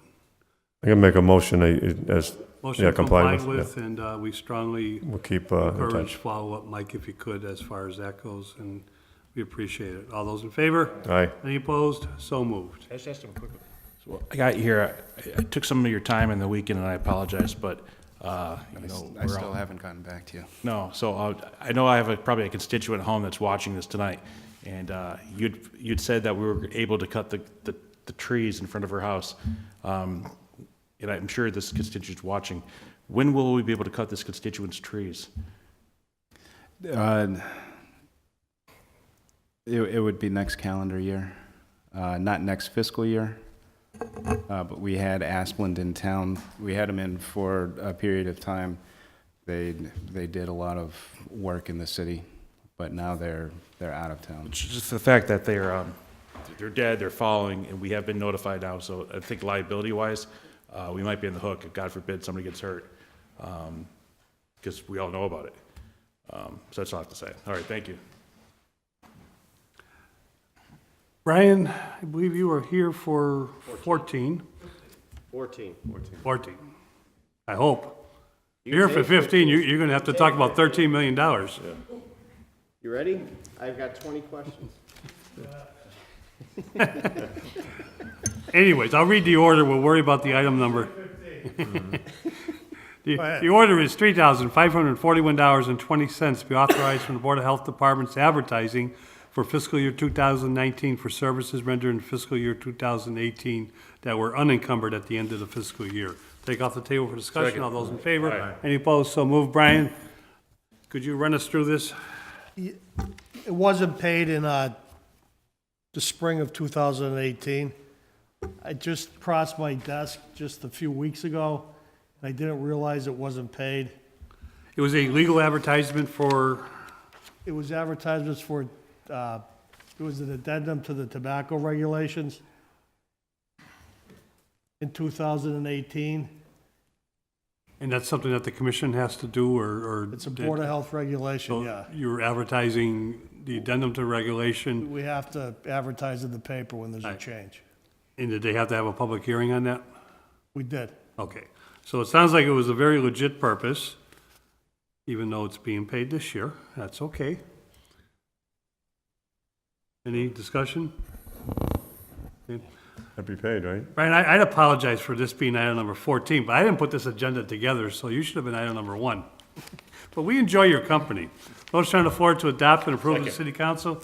All those in favor? Aye. Any opposed? So moved. So I want to move money from one line item to another. That's the, Yes, you got, city council's got to vote on it. yes. You, and like I said, you did sign off on this, and the mayor did sign off on this. I don't know where it is. But we're doing, it's actually a double vote. We're giving you permission to use this year's money from that line item to pay for last year's expense. Correct. Okay, Thank you. you're welcome. Thank Okay. you. All those in favor? Any opposed? So moved. Have a good night. All right, That was worth the wait, Brian. gentlemen, perfect timing. I hope, did you finish your meet, they finished their meeting, David? Okay. All right. This is actually perfect. Well, our final item of the evening is item number 15. Joining us is our superintendent of the water department, along with our 3 commissioners of the water works itself. Bill Harbless, Mark Dadoff, and the great Par Barrett. David Conti, superintendent, and the item before us is an item that we have been pre-discussed in terms of what it's about, but this is the actual language needed to adopt if the city wishes to go forward to allow for a $13.39 million bond to pay for a system-wide capital planning and projects and the payment of all costs incidental related hereto to meet the appropriation. This would be an agreement if we go forward, the treasurer, with the approval of the mayor, is authorized to borrow the said amount, in this case on behalf of the water works itself. It goes on with further language that we got from our bond counsel. As needed, it's been previously signed off by the mayor, presented to us, it's been previously voted by the water commissioner. We've, again, as I stated at an earlier meeting, the water commissioner and the superintendent did give us the full dog and pony show about the projects in details. Perhaps we could start with David just summarizing that, knowing that we did that publicly and that you could just bring us up to date or remind us, or if there's any significant changes as to some of the highlights of the proposal.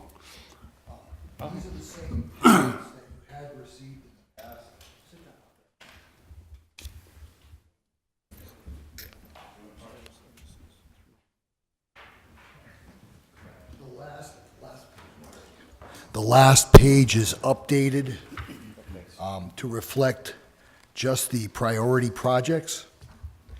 Since the commission has voted to move forward or request authorization to move forward with just the high priority projects. So essentially, what we've done over the last 2 years is identify all the deficiencies that we are aware of in the system. And we categorize them based on priority. And the amount that we're requesting, the $13.3 million, is specific only to the high-priority projects. That's yellow? That's yellow, yeah. Essentially, what we're talking about is two major, the projects are broken down as such. The repainting of the high-service and low-service storage tanks. The high-service storage tanks are located up by the McLean Reservoir, and the low-service storage tanks are located down off of Rock Cut Road in the Ashley Reservoir. The two storage tanks up at the McLean Reservoir are 3 million gallons in capacity, and the two down at the Ashley are 2 million gallons. The reason we find this a priority is that the outer coating has failed. The primer coating is still intact, and we want to take advantage of that and just have to paint the outer coating. And that's going to involve the removal of the outer coating in certain areas where it has penetrated the primer coating. Do the necessary repairs in those areas and recoat the tanks. That is the most inexpensive approach at this time, and I just want to let this committee know that those tanks were constructed in 1995, put online in 1997, so they're over 20 years old. So it's the most inexpensive, but is it the best quality? Is that what Yes. you recommend? Okay. Yes, because what would happen is if you allow this to continue, now you're going to be in a situation where you're going to have to remove the primer coating also, which means sandblasting the entire tank. We don't want to get into that at this point in time. We just want to repair the areas where the primer coat has failed and just recoat the tank. And there are systems out there now, Sherwin-Williams makes them, Tnemec makes them, where it would encapsulate the tank and they would give you a warranty for another 20 years. So that's the tanks that we're proposing to be done and be done under this project. There's also the improvements to the Whiting Street Reservoir spillway. That spillway has deteriorated and it is also under capacity. It does not meet the Army Corps of Engineers 500-year storm or 1/2 PMF, which is the probable maximum flood. We have also, just for your information, had a couple of instances this year where we had 500-year floods.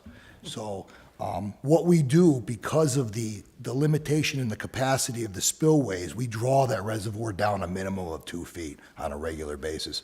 So in the event of a 500-year storm, it won't overtopple the dam. And the concern is, Whiting Street Reservoir is a high-hazard, large dam, meaning that a failure of that dam would involve loss of life and considerable damage to I-91. So it's imperative that this spillway be repaired. Now, that has been identified in these reports.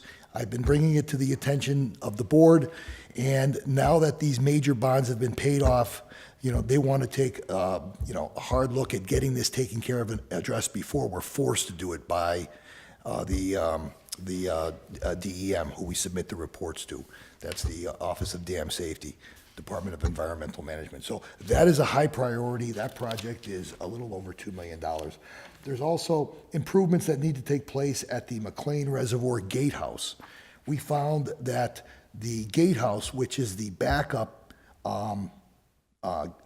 source for the city of Holyoke, is undersized and cannot meet the city's current demand of 5 million gallons. So what we've done in the past, when we have taken the primary reservoir offline and utilized that reservoir, we had to physically remove the screens, which allowed all the material to go into the distribution system. So we want to make those repairs, bring that gatehouse up to today's standards, so that when we do run into a problem with the primary line or the reservoir, we can rely on this source of water and the operation of this gatehouse.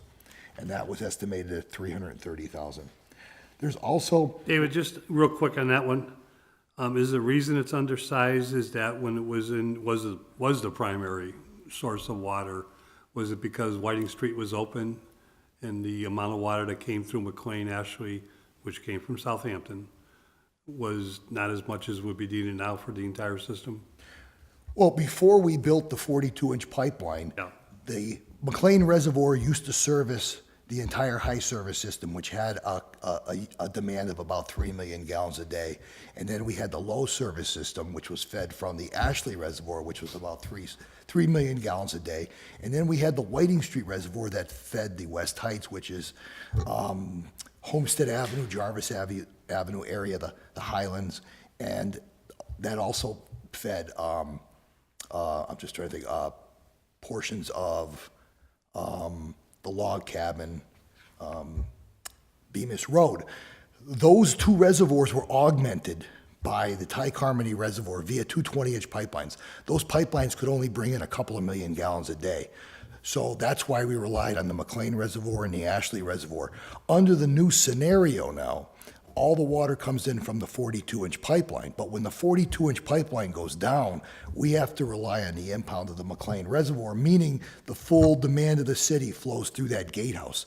That gatehouse was only built for 3 million gallons. So that's why we need to do improvements so that it can handle the full demand of the city, which is 6 million gallons. That's what I just said. That's what he said. Right, Bill? He did. Thank you. So Go on. the next project is the West Holyoke tank system, which was built in 1986. It was a 500,000 gallon tank at the time. That system has grown, and the problem we're having is that that tank needs some interior work, some interior painting, which we have not included in this project. And in order to take that tank out of service, we have to have a second tank that we can rely on. And I don't know if you've noticed this, but all of the systems that we have built with redundancy. So the high service system has 2 tanks, low service system has 2 tanks, West Heights system has 2 tanks. The West Holyoke system has 1 storage tank. So what we would like to do is we'd like to build a second tank, a concrete tank, adjacent to it, so that we can take that tank out of service. Also, since 1986, the demand on that system has increased significantly. So that tank, we do not have a significant amount of storage in the event of a fire. So that's why we need another 500,000 gallons that would provide us with that redundancy and also provide us with the ability to take 1 tank out of service if we have to. Is there any grant money? I know you're talking about bonding, but is there any grant money from the feds? A great question, and we ask it of time bond on a regular basis. Everybody knows that they're talking about a whole infrastructure system. I said everybody knows that down in Washington, there's lots of talk about an infrastructure bill to help everybody. And while there's no money available right now, if there ever becomes money available, we will be the first ones to be in line looking for it. There's no question about it. Thank you. And can we finish the rest of it is the replacement of? Right, and the remaining portion of the project is the replacement primarily of 4-inch pipe in the city.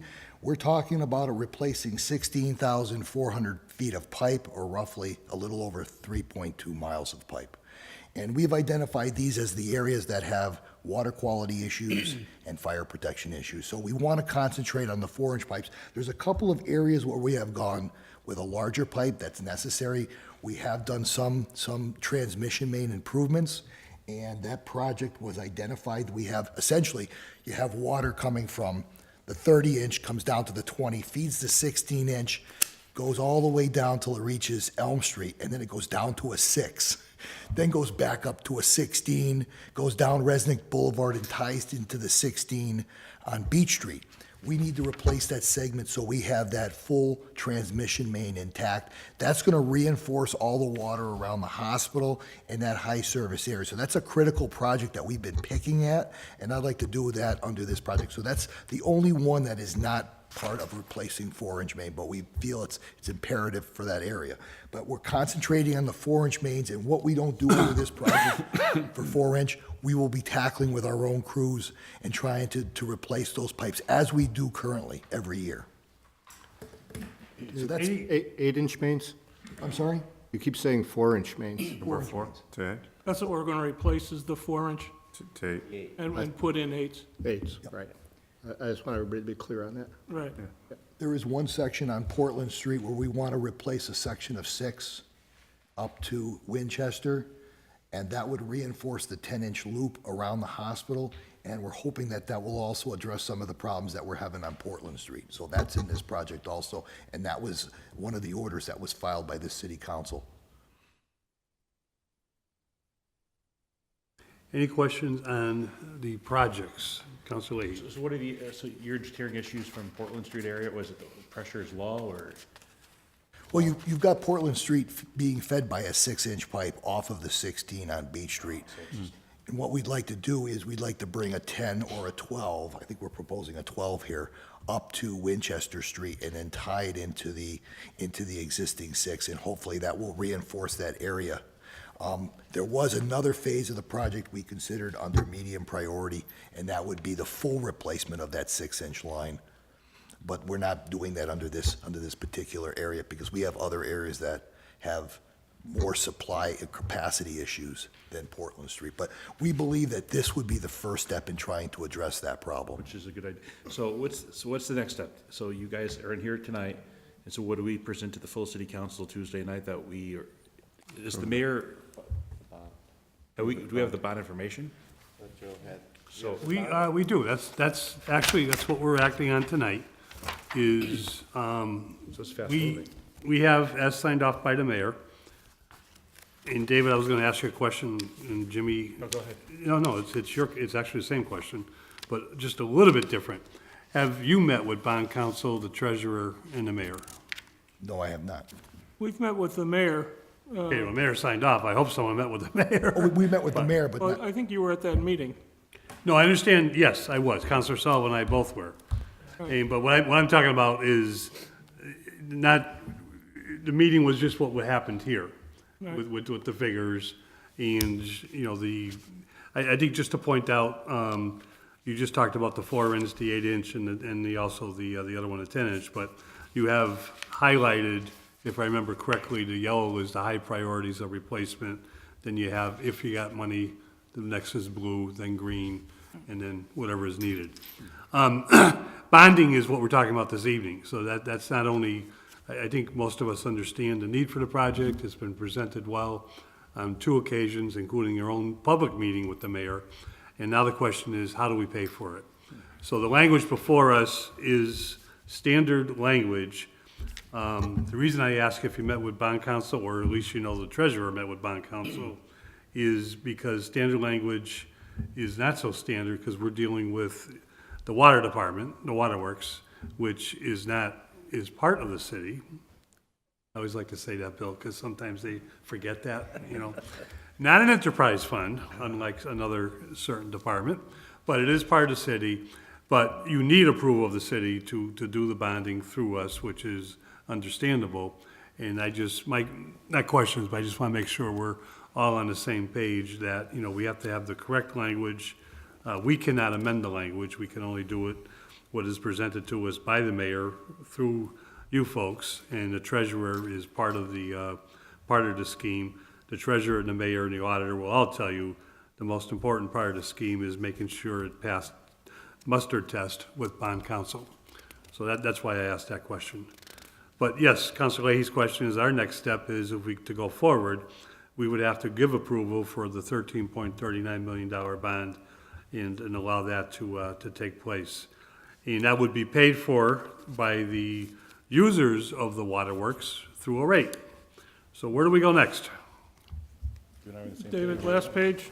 so what we did was, we had our accountant develop this impact study, and essentially, looking at a bond in the order of 2.5% interest rate over 20 years, we're looking at a principal and interest payment annually of about $851,448.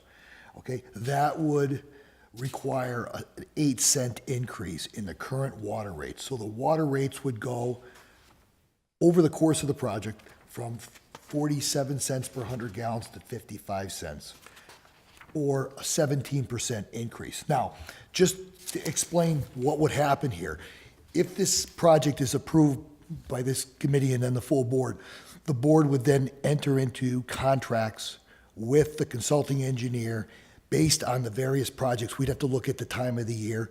So you would look at, the first thing would be contracts with the engineer and then the design stage. So what the commission would do is they would institute small rate increases to cover the costs that we incur moving forward with the project. So we're not going to increase rates 8 cents initially.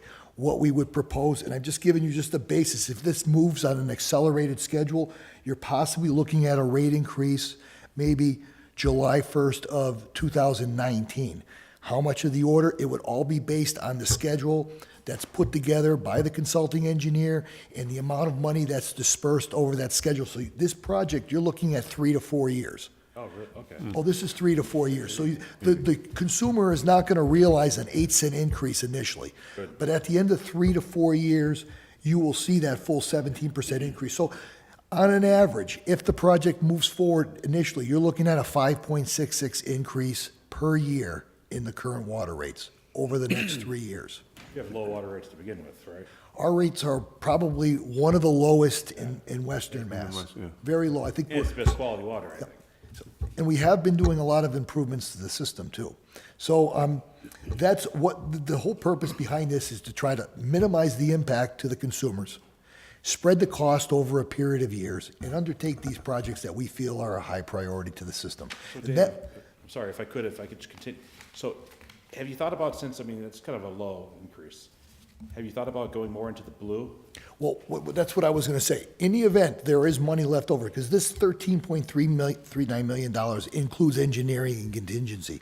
If there is any contingency money left over, the first thing I would ask the commission is to consider replacing some of these other streets that we've listed as medium priority. So we will be putting something together. I will be putting something together with the engineers. So if there is money at the end of this project, we could easily do a change order and do other streets and replace more of these areas that are having problems with capacity. So yes, the commission can also go the other route and not spend the money and reduce the amount of the rate increase also. So that's a decision this board will have to make at that point in time. You're gonna have to fix it anyway, though, sooner or later. Sooner or later. So it's important to recognize the approach that we're taking. First of all, we work very closely with our accountant in order to put together a schedule and pretty much get a really strong idea of what our finances are going to look like over the next 5 years or 6 years. And we looked at it over several different scenarios. If we got, for example, all $23 million, and could go forward with everything, how long, what would it look like, as well as what we've pared back to just what we see as the most important parts of the system. And because we really don't want to get into, the water board has been, as you guys know, been very fiscally sound for the last 20-something years. We don't want to upset that. And that's why we work so closely with our accountant, because we want to be able to maintain a high quality, get the best bang for our buck. So the way we see it working is that we're going to get, hopefully, the approval of the 19 million, but it's going to take us a while to get those projects even started. So we're going to base the beginning of each project based on taking another look at our finances in general, and make sure that we don't overstep, that we don't get into any rate shocks, that the increases where they're needed are done in a way that the ratepayers can live with them. I mean, there's going to be an increase, but it's all going to be, I believe, well spent money. It's going into the pipes in the ground. It's not a flashy, sexy kind of improvement. It's not like what we did with the new plants or the new tanks, which everybody gets to see and wow about. This is all going to be in the ground and just down and dirty stuff. But it is crucial to the maintenance and the ongoing system. So we're hoping we get approval from you guys, and what it's really going to require is a lot of work with our engineers, with David especially, and the engineers. And the more engineering help we get, is the better off we are. So we're looking forward to moving with this project and again, being in control of our finances. Questions? Jim? No, I'm good. Thank you, sir. Okay. Counselor Sullivan? Thank you. The first question, why are we able to get a 2.5% bond interest on this project, but they, I think they had us at 4% or something higher on the schools when we listened to bond council. How are we able to get it so cheap? It's just a projection. It's just the number that we used based on the last bond that was sold for the UV facility. So that number could change. Depending on when they actually sell that bond. That could be sold 4 or 5 years from now. So that number could go up, it could go down. But nobody really knows what that number will be. So that's the number that our accountant used. It's also based on, partially on the fact that the water department has the right to increase rates to make our payments. And we've never, our bond rating is as good as it gets, our history of making payments. And the city, the city, as you all know, has been through 2 overrides on Prop 2.5. So that when we talked, last time I talked to the bonding guys, which was, again, a long time ago, we did the big project, they felt very comfortable with the city's ability to make the payments and to stand behind the bonds. So this number, that percentage was really what we got from, I think, our consulting engineers, wasn't it, David? From our accountant. Yeah. That- But Joe, what is the bond rate for the city? A plus. A plus? Yeah. Well, it depends on what the treasurer does on the bonding, and sometimes we change the bonding, we sell it when they get a cheaper rate. Yeah, they're also, it's not apples and oranges, but these school building projects are viewed differently. I'm not the best to explain that in detail. That's why I always ask, did bond council review this? But the, our rating is not as good as the water department's rating. You know what your rating is, David? No, I We can find that out before we vote on this. That does make a difference on the bonds themselves. And as I think Mark just said, the water rate makes a difference because there's a different control factor over the source of revenue to pay for the bond. Still got it. Counselor Sullivan, finish up, then Counselor. So, as you know, we've, through these meetings and through ordinance here, we're trying to come up with a long-term plan for the Whiting Reservoir. Over $2 million of this is slated for that. So, once we go ahead and do this, I'm afraid that we lose some of the impetus to fix the long-term solution as to what we're going to do with the reservoir. I understand the urgency of it, just for the public and, the rest of the members, one more time. What if we don't do the work? What if we don't do it? What will be the consequences? Well, the consequences is we'll continue to draw the reservoir down. I'll continue to keep the reservoir a minimum of 2 feet below spillway crest. And the other consequence is the state may eventually, because these reports are submitted and because of the status of the reservoir, they could force us to do the work. And at that point in time, it could be considerably more. So that reservoir is always going to play a role in the city of Holyoke as far as a water source. They're not creating new sources. And the purpose of that spillway is not only to protect the reservoir, but to protect everything downstream of that reservoir. That's the purpose of that, to protect that impound. So regardless of what you want to do with that reservoir in the future, if you are going to keep that impound in place, you need to fix the spillway. Okay, so the severe alternative is to eliminate the impound. Drain it. Drain it. And with draining it comes, that doesn't mean you're not going to be required. If you go out there and you try to drain it, that doesn't mean the state's not going to force you to conduct studies on the impact to wildlife, impact to vegetation. There's a lot of other impacts, and those studies are hundreds of thousands of dollars. So why would you eliminate a source that could be used in the future for Northampton, for East Hampton? Nobody knows what's going to take place 30, 40 years from now. Well, But it's good to keep, that reservoir is 100 years old, and it's in great shape, and there is no reason to eliminate it. Right, and the one thing I'm trying to keep in front of everybody is also if we're gonna spend $2.2 million on it now, in a city with a tight fiscal budget, we ought to study what other things can be done with it in the meantime while we're waiting another 50 or 100 years for that thing to come back online. And the board received your order. Yeah. And, No, we're still waiting for we are still waiting to get it back in legal form to act on it. but just understand, of all the reservoirs in the city system, that is the only one that is under capacity. We have made the improvements to all the other spillways for all the other reservoirs, and this is the remaining one. And again, it's located in the northern section of the city, so that you don't know what role that reservoir will play in the future. And considering the cost of building a reservoir, that investment is peanuts. It really is, when you think about it, if you look at the big picture. The cost of the deterioration is really the issue.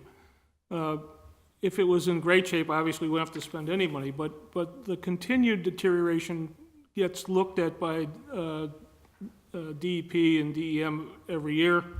We have to submit a report. When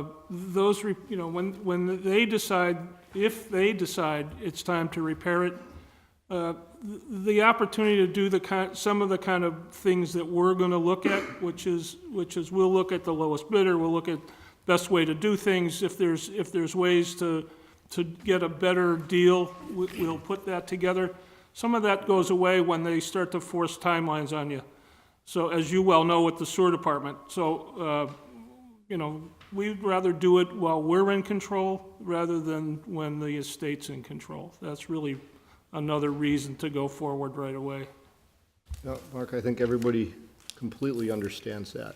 Yeah. I just want to keep the focus on getting this study committee off the ground so that we can maybe do some fishing there or picnicking. We can do fishing now.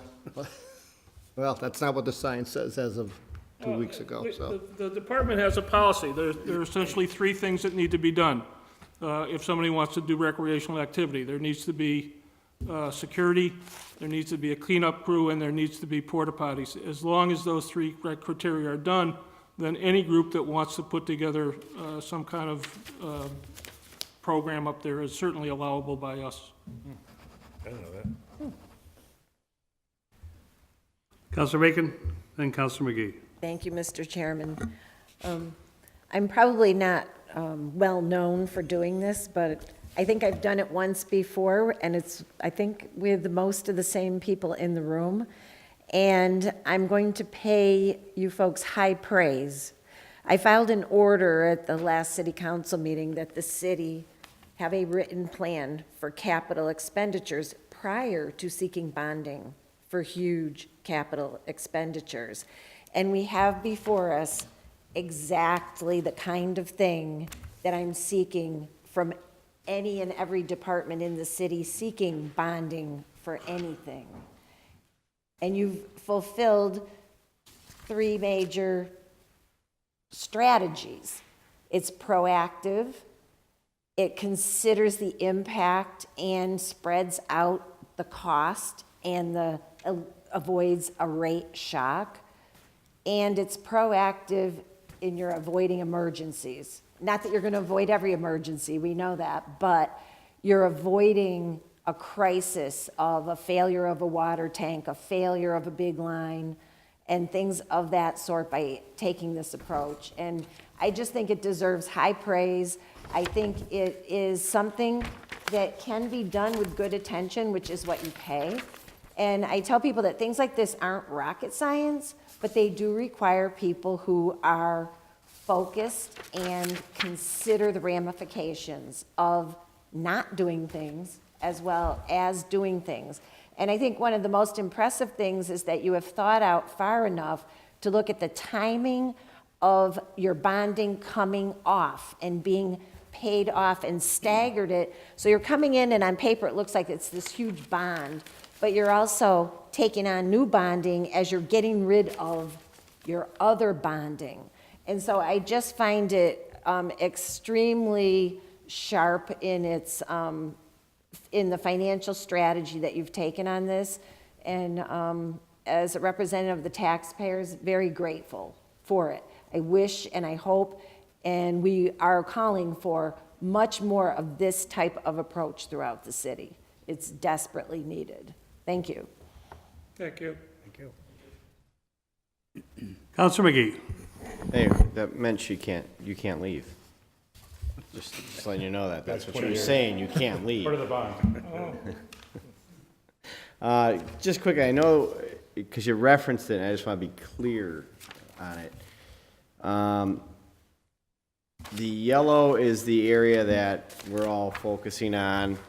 The bond is focused on that because if you look at the letter from October 22nd, it says, the Hoyoke Waterworks identified parts of the water system infrastructure of the projects are then classified from category A, B, C, from a low priority.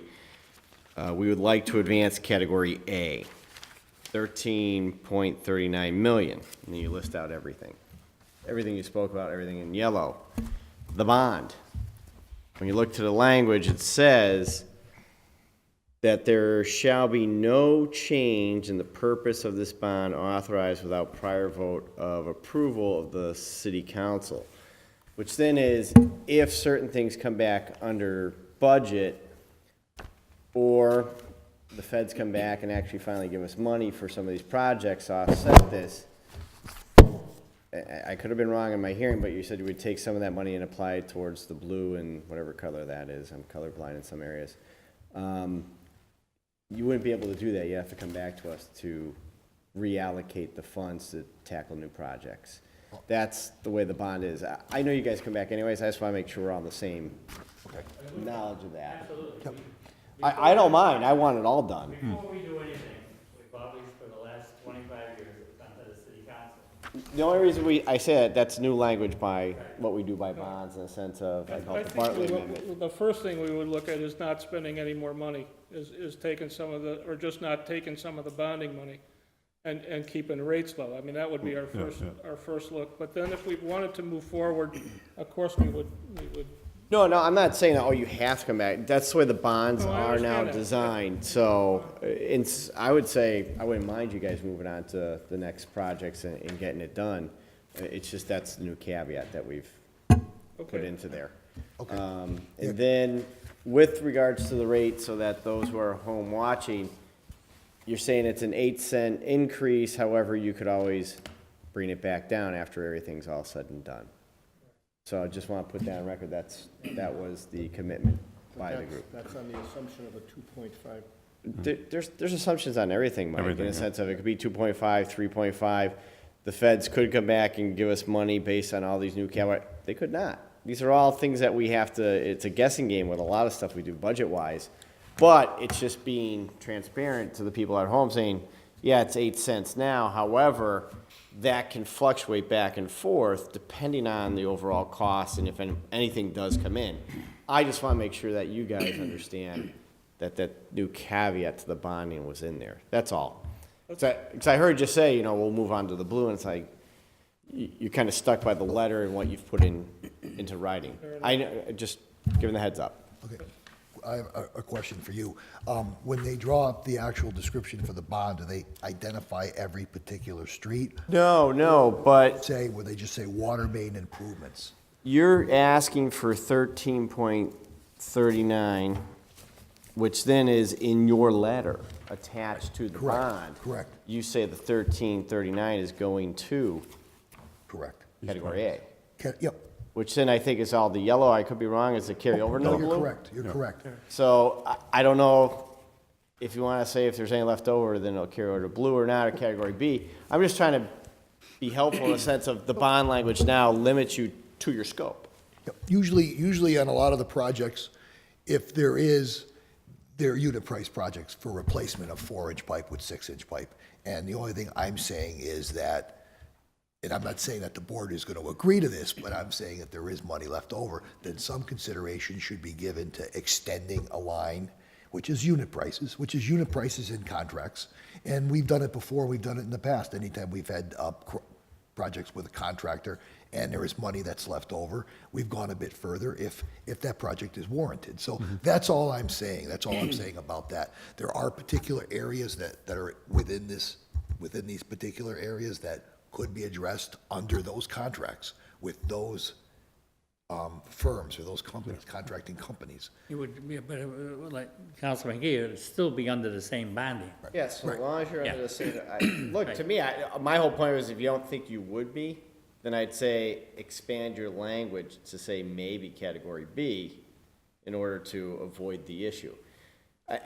It's just the new way the language was adopted. I understand. And we'll deal with that when I think when we talk with the bonding people, as Joe suggested. Yeah, I think you're fine, but just understand the little Yeah, nuance, that's all. we should just go over it again. Okay. Yeah.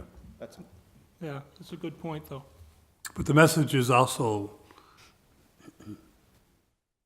Bill, there's a couple of lame duck people here and maybe another lame duck person, all three of them, you know.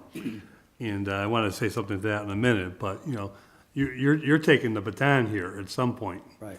And you're going to break all these new commissioners and not too soon, David, somebody in for David, you know. So please keep that in mind, Councilor McGee's very good words of wisdom that, you know, and again, I agree with Todd. Just to Your follow up on something that- Transparency's always been there.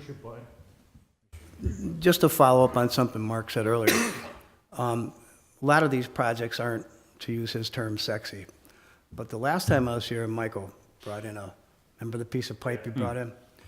Well, I've seen numerous 4-inch pipes that you basically couldn't see a hole through it. And if you remember years back, in Springfield, pipe after pipe after pipe failed. And that's what we're just trying to keep ahead of that. Right. And all these projects need to be done. And that's why Dave and Butch Seidel, who I think we all have confidence in, and other guys in the department, identified everything that they thought was really needed to be addressed as soon as possible. So hopefully, those 4-inch pipes and 8-inch pipes and all the other pipes that need to be addressed before something bad happens. So I just wanted to throw that in there. It makes sense. And Par, you're awful quiet over there, you know. Not just the legendary part, Barrett, but and not just by age, but the senior person in this whole equation. No, I let the chairman do it. He's the chairman, and I let the commissioner. But also, what Mike is bringing up, and Todd, what is the bond? What is the other rate that we could get it from state? Is it 2%? What is that? Under the SRF, that's Yeah. a possibility we're gonna look into too. That's at 2%. That's even cheaper than the 2.5. 2%.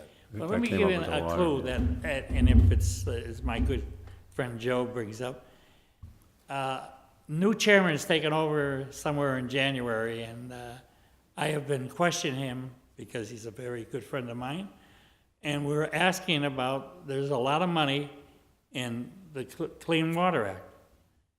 That reservoir could come under that. Really? At 2.5, we could get maybe with God's help. So we're looking at that. And we wouldn't be doing that reservoir, as David brought up, but it's another federal mandate with no money. Right. They'd love to do everything, that's what happened. And the reason we have all those reservoirs is so we don't have to filter.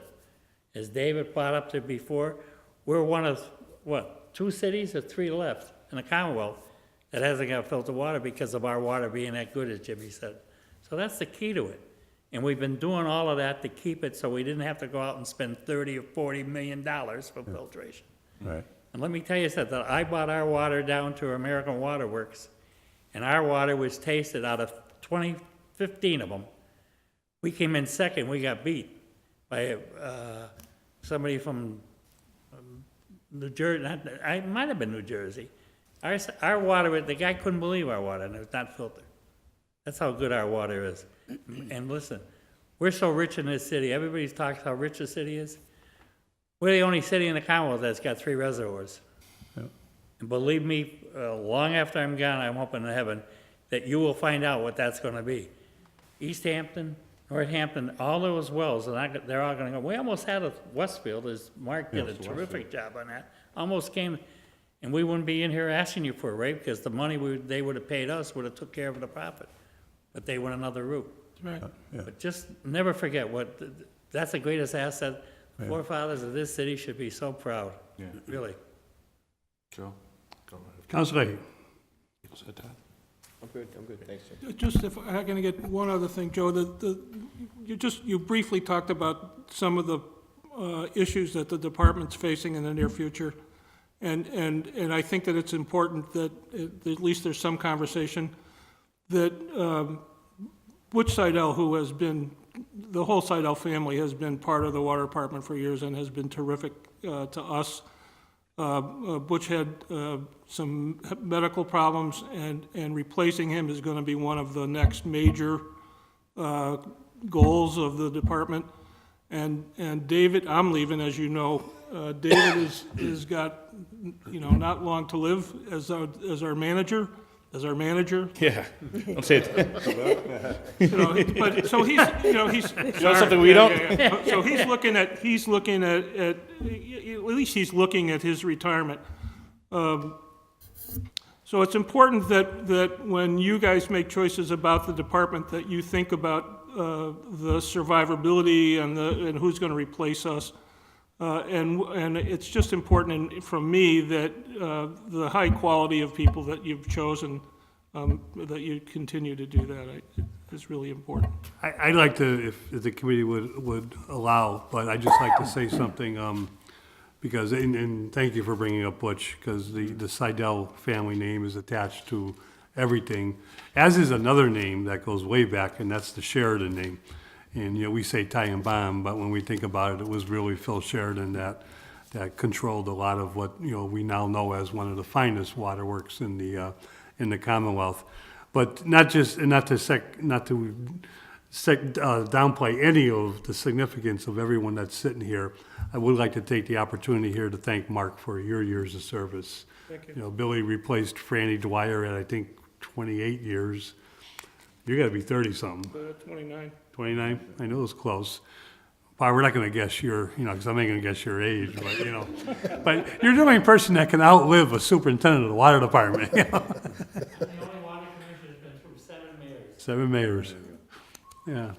I don't know any city councilors that have done that. Seeing I served on the board with you, I got 8 mayors.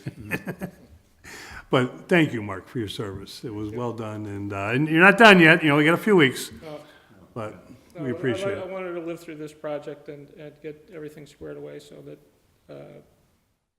so it moved forward. The department was moving forward in the right direction. Yeah. And I think this does exactly what it needs. We took care of the major pipeline coming in, the treatment plant, the tanks, the pumping systems, everything is in really good condition. And now that we've got some money that we can bond for and be able to pay for it in a reasonable structure, it just makes sense to move forward on some infrastructure, some pipes. Well, I think, David, and just, piggybacking right off of that, the one thing you didn't say is our average water bill is a little bit over $100 for a household. And with all this project, some of it that, as stated, with the Clean Air Water Act, and as stated, even without the Clean Air Water Act, needs to be done, we're looking at, over the period of the bond, of an increase from 105 to maybe 145, 153 in that area. I put that in the, 120, I'm sorry. yes, so, That sounds even better. yeah, 105 to about 123. 123, over Over the course period. of- over the That's period not of gonna the happen project. right away, No, but no. This pro- that's incredible. And I think that's a testimony to what Mark just said, how well you guys have used your ability to borrow, but only very wisely borrow money to do projects that are needed. I got to give a lot of credit to David, to be very frank. am I still on the list? The I am. engineering background has No, been you want to, terrific, it's supposed to. and supporting an engineering wants. background is. All you're gonna do is summarize. I'm sorry, but I've got these two guys been fighting with each other all night, but who's speaking, when they're I ask speaking, questions, he summarizes. So I'm gonna recognize the most handsome one first. We'll see who goes. Go ahead, Peter. Go ahead, Jim. Come on, summarize. No, I'm summarizing. I just want to thank the commissioners and the manager, and I think it's a tribute to the employees that you have working under you. I think the number has dropped down over the years significantly, and those they really get out there and they work. I see them all the time out there doing the jobs, and especially this past year up in Bemis, the job they did up there, and that issue for a few days that we were really struggling without water, and how I learned firsthand how important water is to the average household. You don't realize it until you don't have it for 2 or 3 days. But I like the plan, as Counselor Bacon stated, how you came up with a plan and how you're going to pay for it. And, I spoke to you last time at the last meeting about the cost. The average person it's going up $5 or $10 is a lot for some people. But to do this over a period of 3 years, and as Counselor Leahy stated earlier, anytime we can get some money, any kind of funding, federal funding, state funding, that might come through would help. And I get your minutes of your meetings. I read them religiously I just got them today, every meeting. And I do see that, sometimes the increases aren't going up like you'd like to. We have all this water, and I think the other thing is trying to get people to utilize it and get more businesses in there to get more money coming into the city.